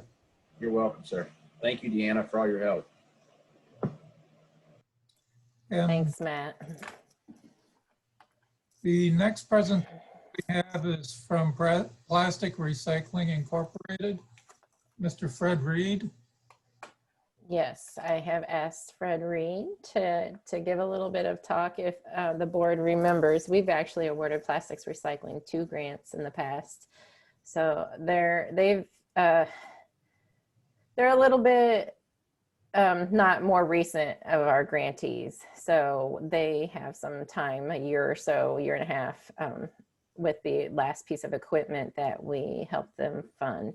So I asked Fred to kind of give an update on that piece, but as I shared in our teams, they are in the news again just this week. They have opened another line to process e-waste plastics, which I'm sure Fred can share a lot more details than I can. So I will hand it over to Fred. Thanks for coming today, Fred. And I will get my screen share up for your presentation as well. Well, thank you, Deanna, and thank you to all the board members. I appreciate the opportunity to talk about plastic recycling. We have, as Deanna said, we've participated in a grant program for about 8-9 years now, and we've been blessed with that, and that has helped expand the company. And as Deanna goes through this, we'll just try to give you a little bit of an update on where we are. We can show you some of the equipment that we have purchased, and just talk about the capabilities of the company. As most of you probably, if you've been through some of our presentations in the past, you know that we're a private company. It's a family-run business. Alan Shaw is a lifelong Indianapolis resident. And we have 3 boys who are in the Shaw family and are continuing the business. We recently, as of 2018, purchased the old Rexnord property on Rockville Road. We moved into that building. We had to go through a pretty extensive renovation, cleanup. As one might imagine, the property had a lot of oils and grease and so forth. And so we took probably about a year to go in and clean the facility. And if you go to the next slide, Deanna, the overview of the facility now is pretty complete. We moved out of 2 other buildings in Indianapolis into this facility. It's about 560,000 square feet over on the west side of Indianapolis. And I think it gives us a lot of room to continue to expand. Hopefully we can participate in further IDEM grants, which we've got about 66 acres there. And so we've got some big ideas on how we can continue to expand the company. If you go to the next slide, Deanna, the basic premise of the company is just a full service operation, recycling, plastic recycling, as the name implies. This slide kind of talks about all of the things that we do, and we'll go into all of these things here in a minute, but we do full service from bringing in bulk materials all the way through to pelletizing plastic and selling that back. And so you guys have heard a lot about the circular economy here, and we're one of the ones, an entity that has, I think, endorsed that from the point of bringing material in all the way through and including manufacturing. We have a facility over on State Avenue on the east side that actually we produce plastic cores that we sell to the plastic paper industry. They use the plastic cores to wrap paper. So if you've used up cash register or an adding machine, that roll of paper has a plastic core in it. We make those. So kind of completing the circle, if you will, from bringing material in, recycling, pelletizing, and then creating through forming processes where we resell the cores. So next slide, if you would please, Deanna. We have a full group of grinders and shredders, industrialized grinders and shredders. As you see in these pictures, we can take really any size plastic material, bulky material. These are very large grinders and shredders where we can reduce that size from, say, a bulk material down into maybe 3/8 of an inch, a 1/2 inch regrind, and then we either give that back to whoever asks us to reprocess it, or we bring it in and use it in our blends so that we can, again, repelletize that. So we've got 12 shredder grinder combinations and 7 grinders, as the slide says. We're always looking for more things to do here, just different types of processes, and this is one that not a lot of people have the capability of doing. So Deanna, if you go to the next one, please. Blending, one of the things that we have to do here is take material from various sources. We buy material outside of our plant, plus also we use regrind that we have internally generated, and we go through a blending process. Alan Shaw, the owner of the company, likes to talk about baking a cake. You take different types of materials, put it together, and you get a cake. Well, the same thing with plastic. You have to go through a blending process because a lot of our material comes from different sources. So we put it together in this blending process. And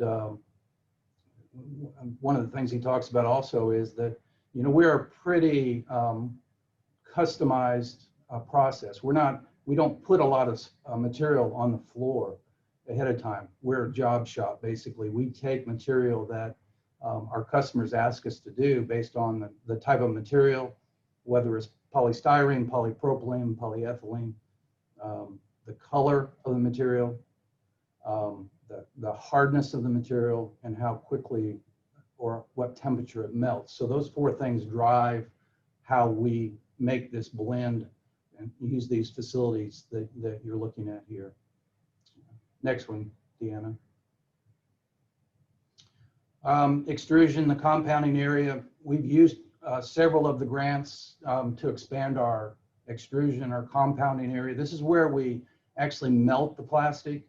You can see one of our most recent lines there on the top. We have some equipment that not a lot of people use. They're called Ettlinger filters. And on the bottom down there, that's a twin screw filter that we actually filter impurities out, and that helps make the plastic a little bit better quality. But these extruders, we have 9 total, 7 in Indianapolis.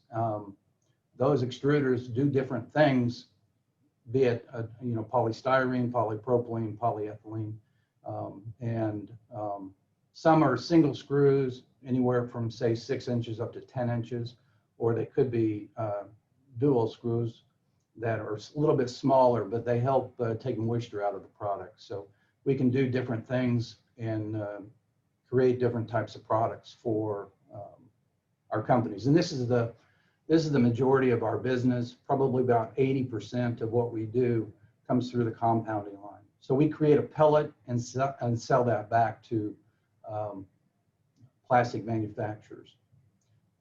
Next screen, Deanna, please. This is another area that Deanna touched on that we just gotten into. We have a facility over on State Avenue that I talked about earlier, and sounds like you shared with your board, Deanna, some of the article. But this is a proprietary technology that we've implemented recently. We took pretty much all of last year, 2020, to implement the facility, get the equipment up and running. And It uses electricity as the basis of separating and trying to clean up material. We have e-scrap, we have hangers, we have toner cartridges, we have actually worked on some battery scrap as well at this facility. Last year we ran about 3 million pounds through and hope to get that up a lot larger coming up this next this current year. But this facility is one of the few facilities in the country that works on e-scrap, as you guys have talked about, and as the commissioner talked about. I think we're one of the few companies in the country that are doing this. So hopefully that'll be up and running a little bit more robustly, and we'll start generating a lot of product for our feed streams. Next one, Deanna, please. This is what we call the wash line process. It's a business that we're helping run with DART Container Corporation. This is a little bit of a deviation from us. We have most of our product is post-industrial plastic, and this is post-consumer. So the difference obviously is post-consumer is generated, post-consumer waste is generated from you and I when we have, drink a styrofoam out of a styrofoam cup. We go to a restaurant, we take home a sack or take home, whether it's rigid or expanded polystyrene. So this facility is trying to test out a process whereby we can get egg cartons, styrofoam cups, those take-home sacks. Those are kinds of things that we don't typically do in our process, and that's what we're trying to test the theory here. And the reason it's a little bit different is because foodstuffs, with post-consumers, you have a lot of food on there. We don't always we don't clean the material before we put it into containers to recycle. So this process has to go through not only to grind it up and shred it and so forth, but also to clean that food stuff off of it so that it helps make a better product. And that is an ongoing process that we're trying to go through. But this is shows you some of the equipment we're using here. We have electrical, optical sorters where we're sorting and we're cleaning. We're using a lot of water, recycled water to help clean that material. But that's another process that we'll have to continue to work on. It's not really ready yet. Egg cartons, styrofoam egg cartons, another big source of material. This is a shot of our lab. We do a lot of testing in our lab to make sure that the quality of the products that we sell our customers is good.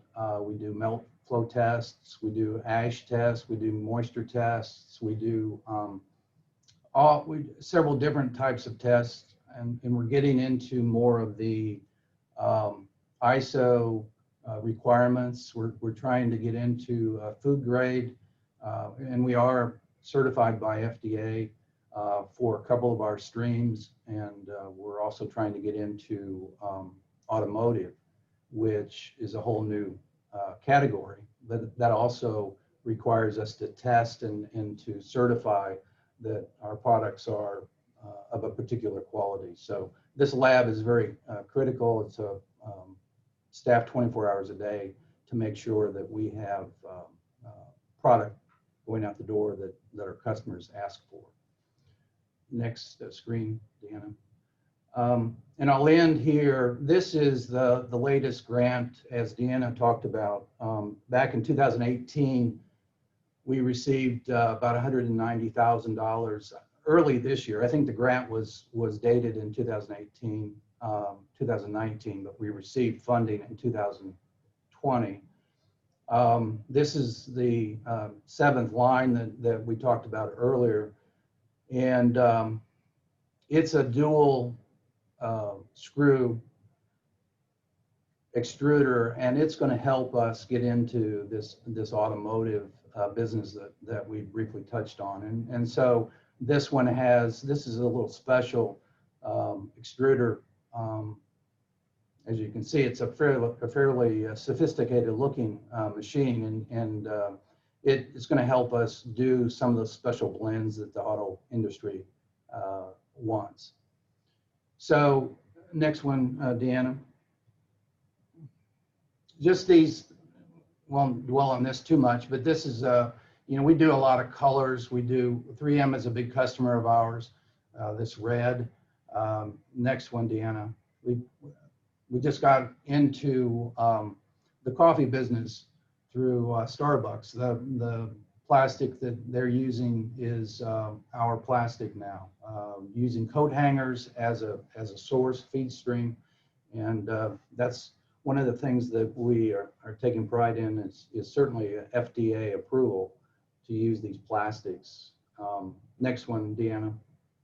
And you can see some other products that we sell or help make through the plastic that we use.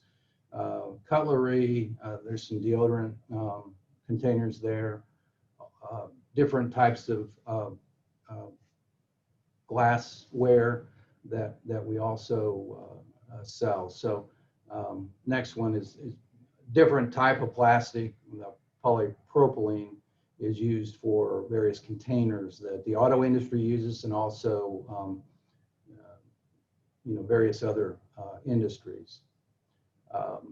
And then this screen shows you contact lens cases that we actually use as a feed stream. They don't use these yet to make. They don't use our plastic to use in the contact lens case, but we use that as a feed stream. We have to clean it up because it has some different types of things on it, but it's a nice clean raw material that we can bring in, grind up, and use it as a feed stream. So we certainly appreciate everything that you have done over the last 8-9 years, and we appreciate working with Deanna and Tom, and I think I've talked to Bruce and Terry a lot every time I come in, but hopefully we can come back again and continue to work with IDEM the next time we have an opportunity. I think that's it, Deanna. Anybody have any questions? Mr. Reed, this is obviously I'm going to have a question. Yes, sir. Every time we talk. How much EPS are you, by volume, are you processing annually? We are just under 80 million pounds this year. As everybody, we've talked about COVID a lot. We've had, last couple of years, had an opportunity presented to us, challenges really.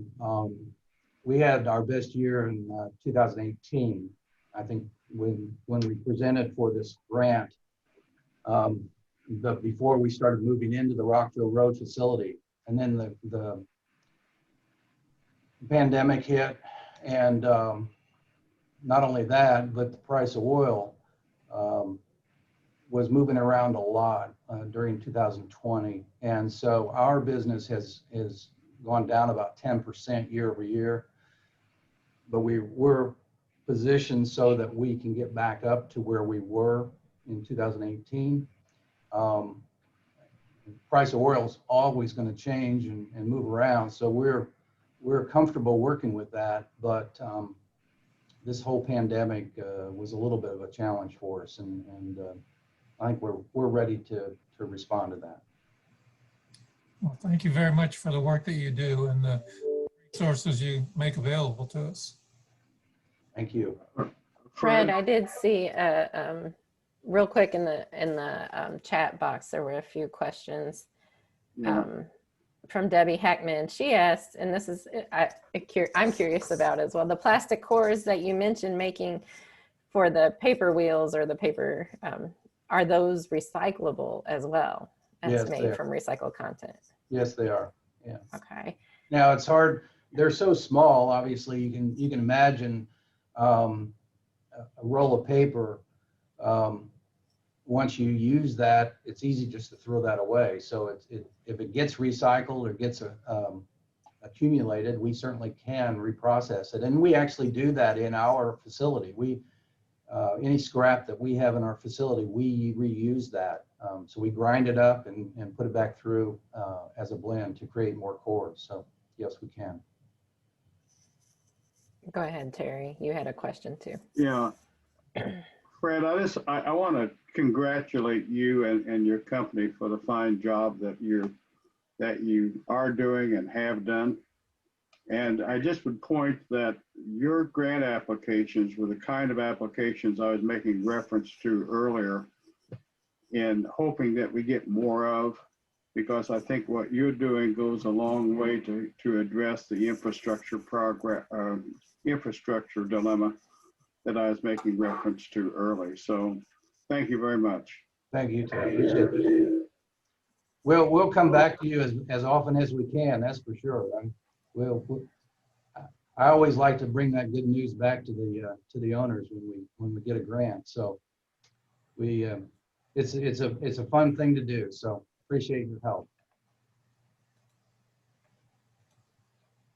Any other questions?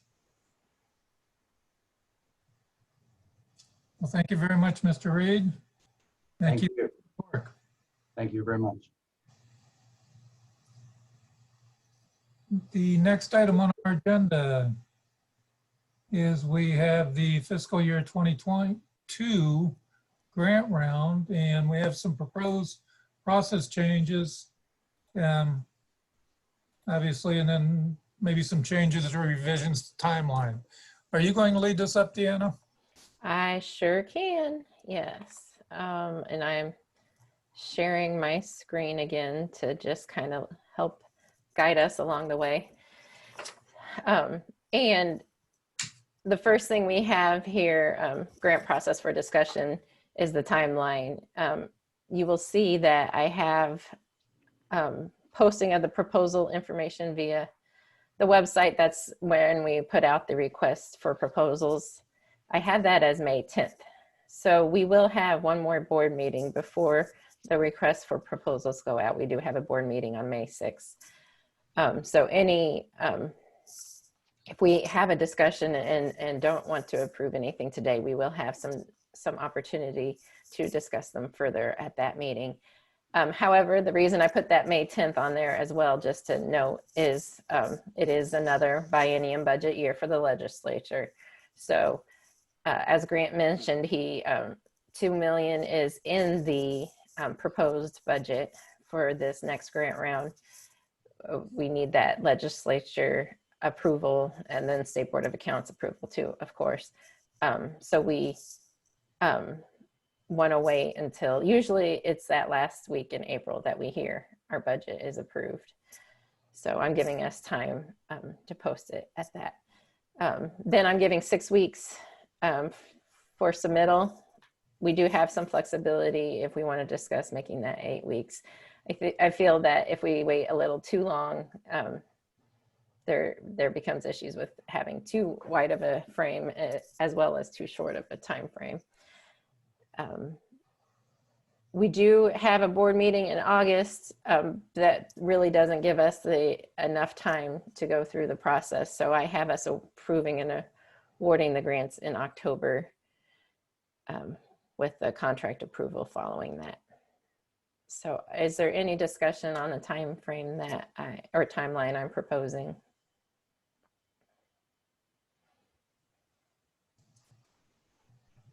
Sounds like no. I think it's acceptable. Okay. The second item I wanted to discuss is our funding.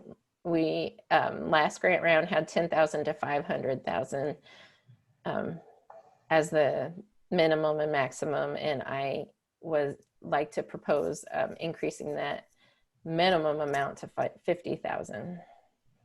I think this kind of leads to what Terry was talking about, the type of grants that we want to award. within mind too that there is a community recycling grant program now in place to address some of those that we were also trying to hit, the education, the schools, some of the outreach projects of solid waste management districts. There's another grant in place now to help, fill in the blanks that were there before. So I think as a board, we may want to look at increasing that minimum. Any comments in regards to increasing that minimum of 10,000, or any suggestions where we may want to increase it to from any board member? I think increasing it to 50,000, as Deanna suggested, is a good idea. Anyone else?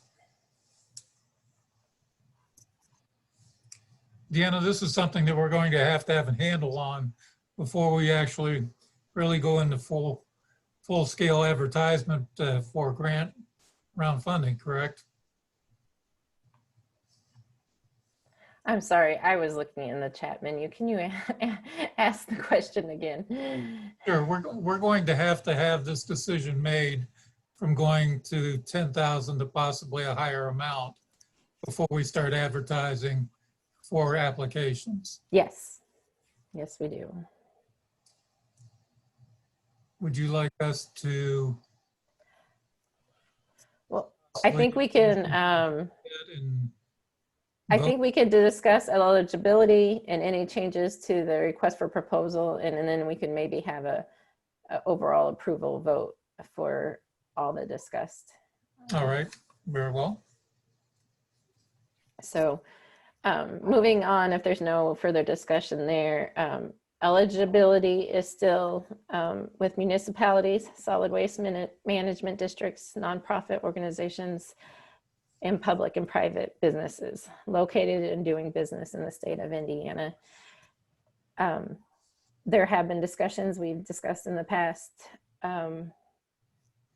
We had, the history of the program, it was just private businesses. And then when this was the only grant funding from item, we expanded to the solid waste management districts, nonprofits.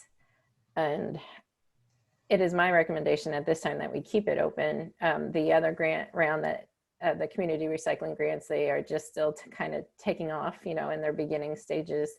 I think we can still benefit these wider base of eligibility. And then once we see how the community recycling grants are taking off, who is it, is it meeting the needs of all of our populations, then we can maybe have a broader discussion of changing the eligibility.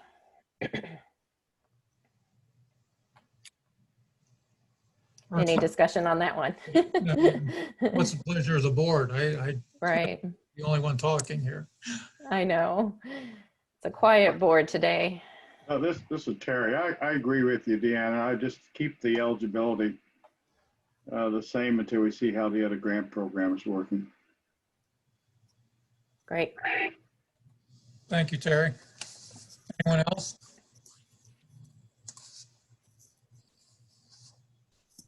Without hearing any, I think we can move on. Do you want to talk about some of the edits as well? We can do that real briefly, sure. Did everybody in the board get a chance to open up their board packet and see the track changes? Looks like I'm seeing some nods. Of note, just to address this one particular, waste to energy projects are not eligible. I'm removing just that sentence from the request for proposals and providing clarification in the frequently asked questions, because it's not that we are going to start awarding your traditional incinerators money. However, as recycling trends are moving, we're starting to see, even here in Indiana, more plastics to fuel type projects, which is a chemical recycling process that is sometimes considered waste to energy, depending on your definition.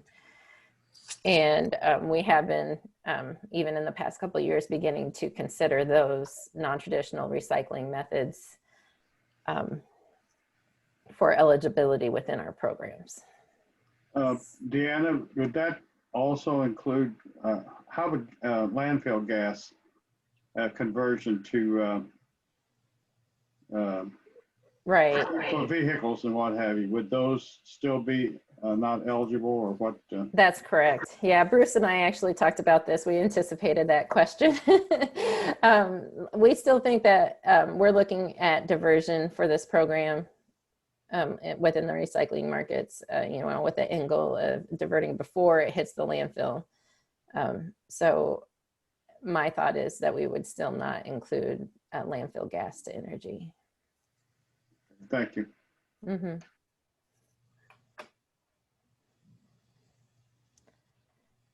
And then this is more administrative change, but I'm also adding that they put in their grants round to the nearest dollar, just for our accounting sakes, so that we're not counting on those pennies when we're awarding, as well as keeping track of the dollars. And then an updated timeline. So there's a few changes to the progress report and final reports. Again, that's makes ease of administratively for me to ensure I get the progress reports at least 6 months in, because sometimes when we say midway through the project, they don't know where their midway point is, and then they're done, and we haven't received their report. Final projects, we're requiring that they do final reports 10 days before the grant expires, since after the grant expires, before it was 30 days after, but we really have no legal backbone after that grant expires. So we're just kind of filling in those gaps within the grant agreement with those. Any questions, discussion? I guess the one concern I have, or the opportunity to properly word how we're going to change that waste energy. And, I don't know if you're going to give us some guidance as to how to properly word that, Deanna, so that we know that it's not going to be eligible for incinerators, not going to be eligible for landfill waste energy type of programs.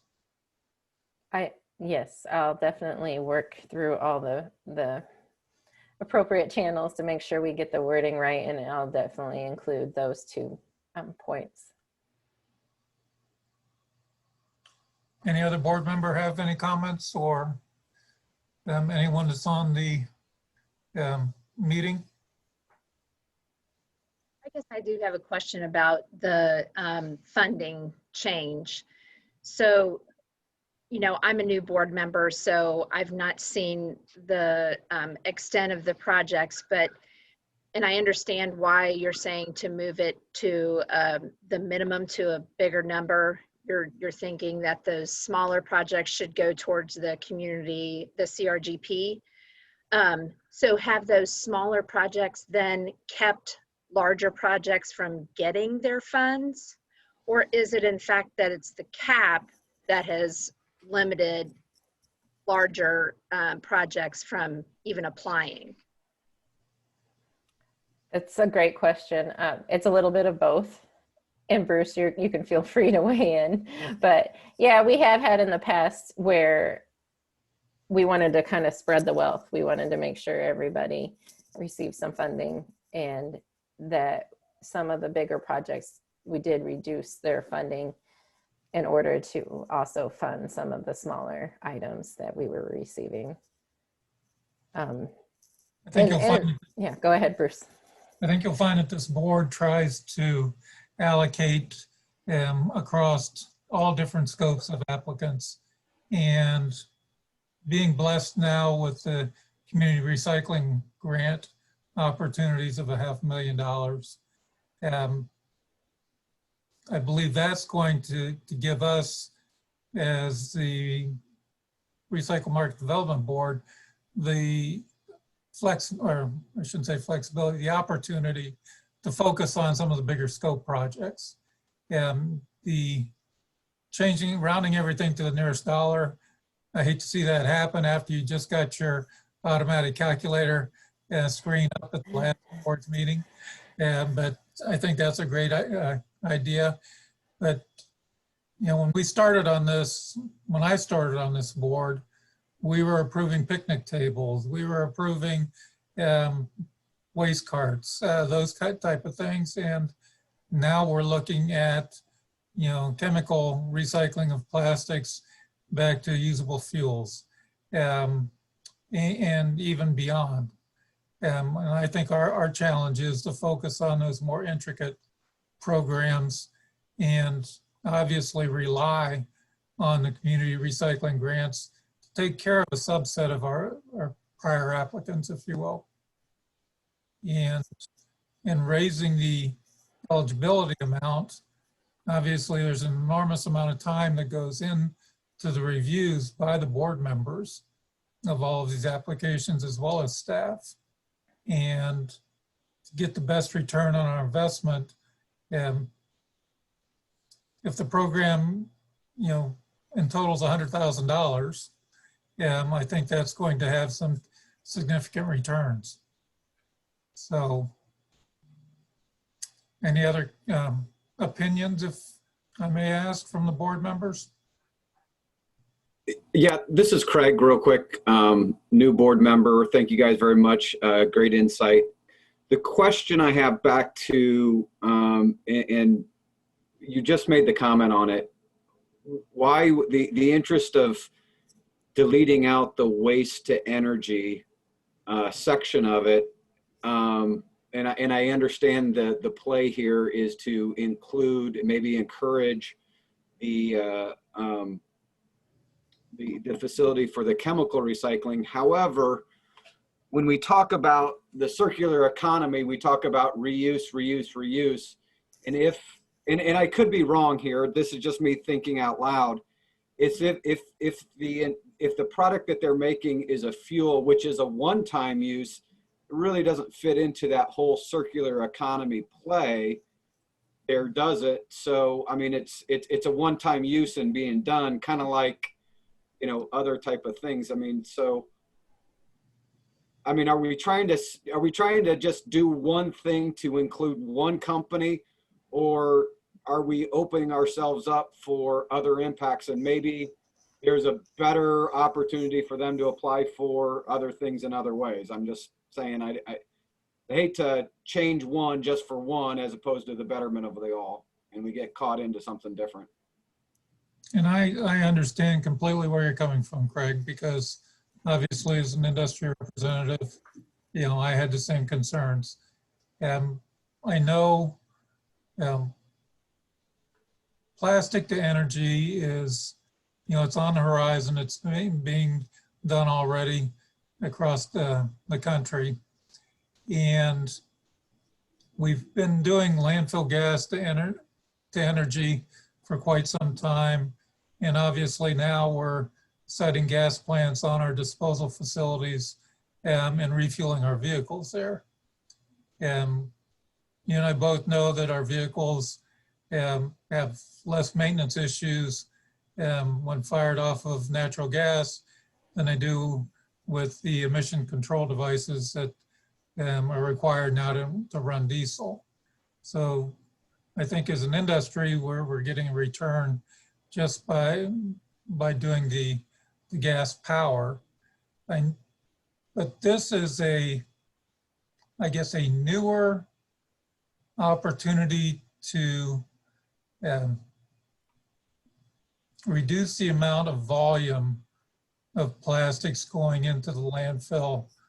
Yeah, I get that. And it's the hard plastics that are hard to and I get that. But again, I fall back to the end product is a one use, right? It's not, it's fuel. It's going to be, whether it be jet fuel, it's going to be one use, and that's, oh, you know.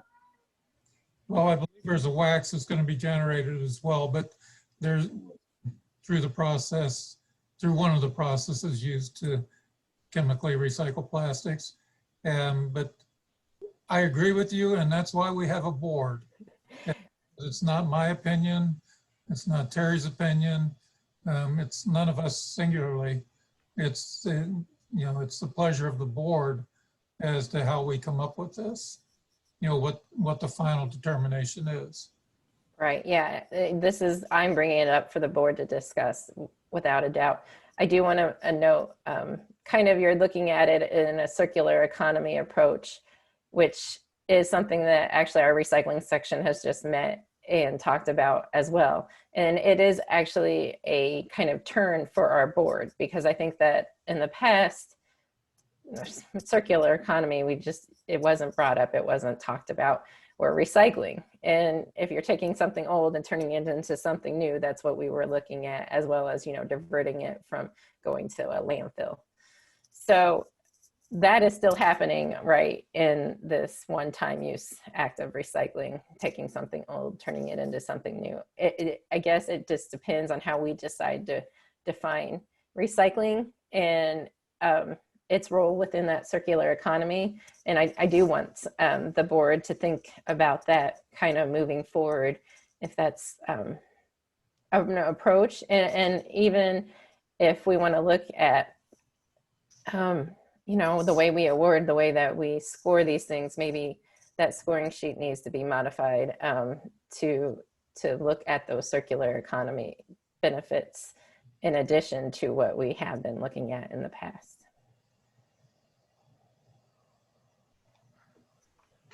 Yeah, I'd like to mention that is a very good discussion, and that's being discussed on a national level too. Different groups have looked at that definition, but plastics, traditional recycling is not going to get the job for all plastics. And so we do need chemical recycling, and that technology, it can be used to make new plastics, or it can be used to make fuels and chemicals. But its feedstock is waste plastics. And it's before the landfill. That's kind of significant. It's before landfill disposal. And once plastics get separated, then if it goes traditional mechanical or it goes with chemical recycling, it gets more involved as to say what chemical recycling that you're doing versus just saying, it goes towards chemical recycling and it should count towards a recycling rate measurement. I think we're going to see clear definitions coming from EPA, probably on the national recycling rate, how much of that is included, and how we look at the recycling definition. I mean, being a purist, all recyclables go back into the same product, and chemical recycling has options. It can go back to the same product, or could go to fuels and chemicals. And I think boards being able to open up into that opportunity area will be part of the picture, as well as other things in the circular economy. And the traditional recycling definition is probably going to be stretched a little bit. And already includes compost, and anaerobic digestion of food waste is probably something that will be included. But it's away from the traditional, materials go in back to the same products that they came from. Glass, metals, paper, and plastics. And that's still very important of what recycling is about. But anyway, EPA's taking comments on that definition, and I think they're due by March. Thanks. Craig, I know that you work a lot with the recycled plastic market up in Indianapolis. After separating, your 1s, 2s, 5s, is there an amount of waste material that could possibly be utilized in a program such as a plastics to fuel scenario? Yeah, I'm sure there is. You know, I think where they're up in Angola, you got the travel and the distance.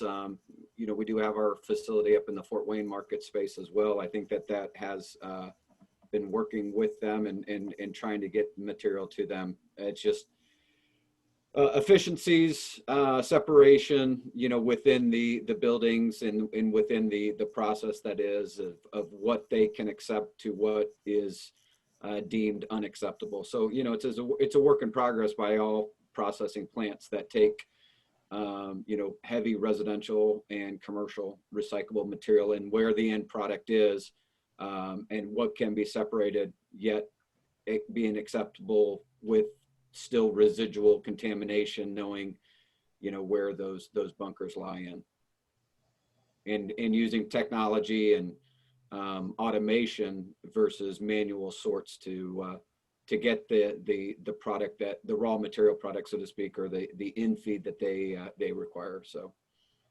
opportunities for sure.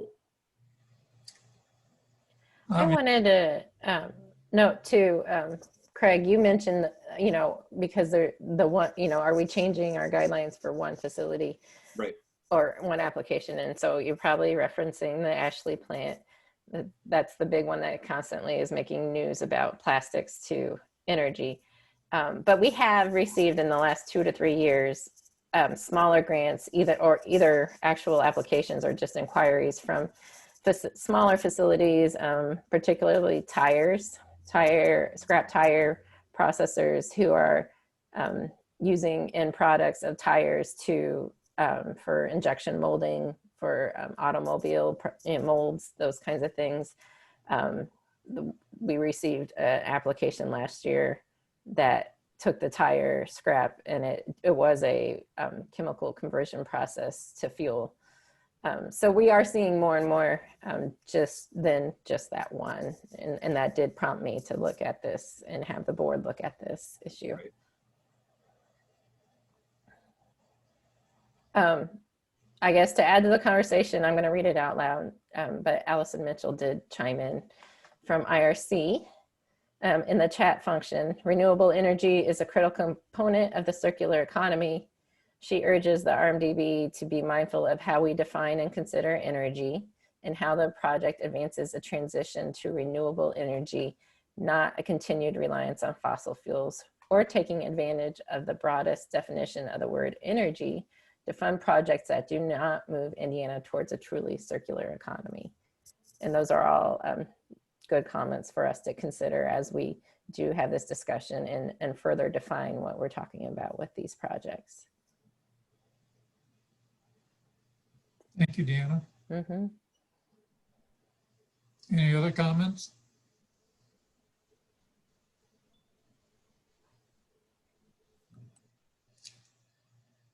I think we all have the commitment to move the state's capabilities forward.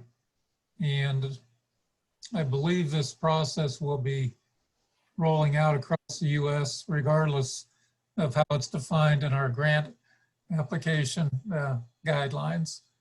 I would just like to see more cited within the state boundaries and outside of the state boundaries to ensure that we have enough capacity to handle our needs. And whereas it may, you know, I don't want all of the recyclers to commingle their plastics and ship it to a chemical processing facility. I would like to continue that reuse of over and over again of, you know, HDPE or polypropylene, those type of things. But I do believe there's always a need for those hard to handle plastics and how we manage those and recover a product from those. So that's basically where my mind is on the subject. And I would appreciate any other board members' input with regard to it. Thank you, Craig, for your comments. Bruce, this is Terry. Yes, sir. You know, over the years, technology changes. and adaptions have been very important. I know early on in paper recycling, there had to be a lot of technological changes in order for mills to be able to use material that is less and less clean. In the plastics industry, we've seen technology changes in being able to mix resins and come up with different products. And I'm hopeful that, and I've said it before, technology transfer and working with universities who have research projects, especially in these areas, can be very helpful in meeting some of our needs. Fred's company is an example of finding new ways to use different resins and mixing, and I hope there's more of that. But I think technology changes is especially in the next few years, is going to be very important. Thank you, Terry. Anyone else? May have to activate the cameras, Deanna, to see if everybody's still.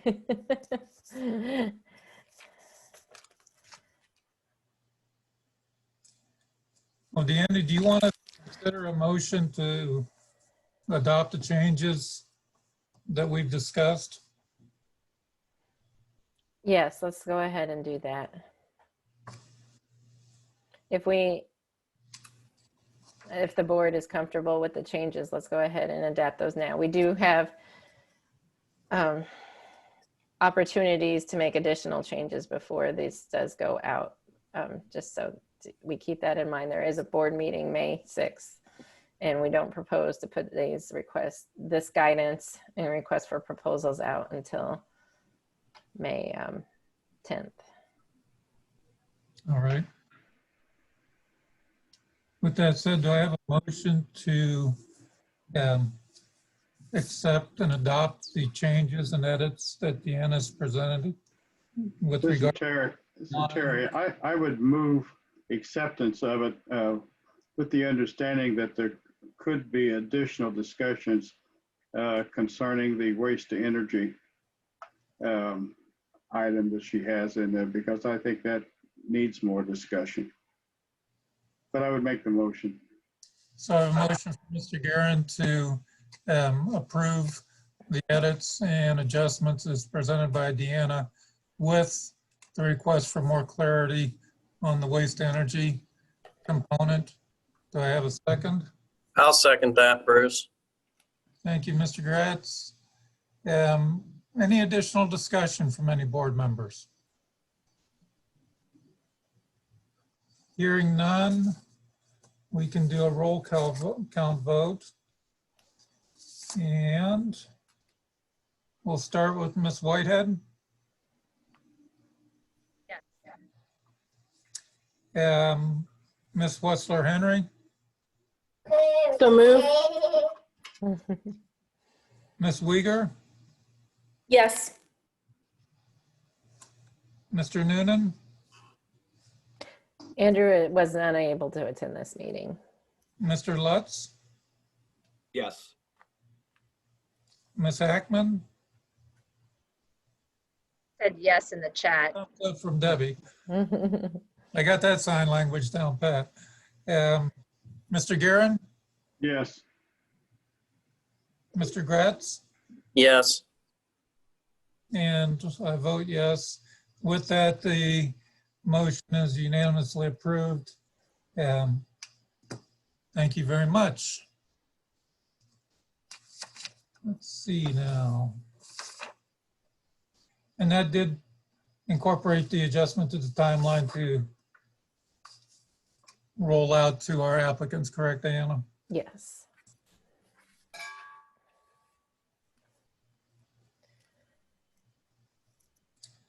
All right. Do you have anything else?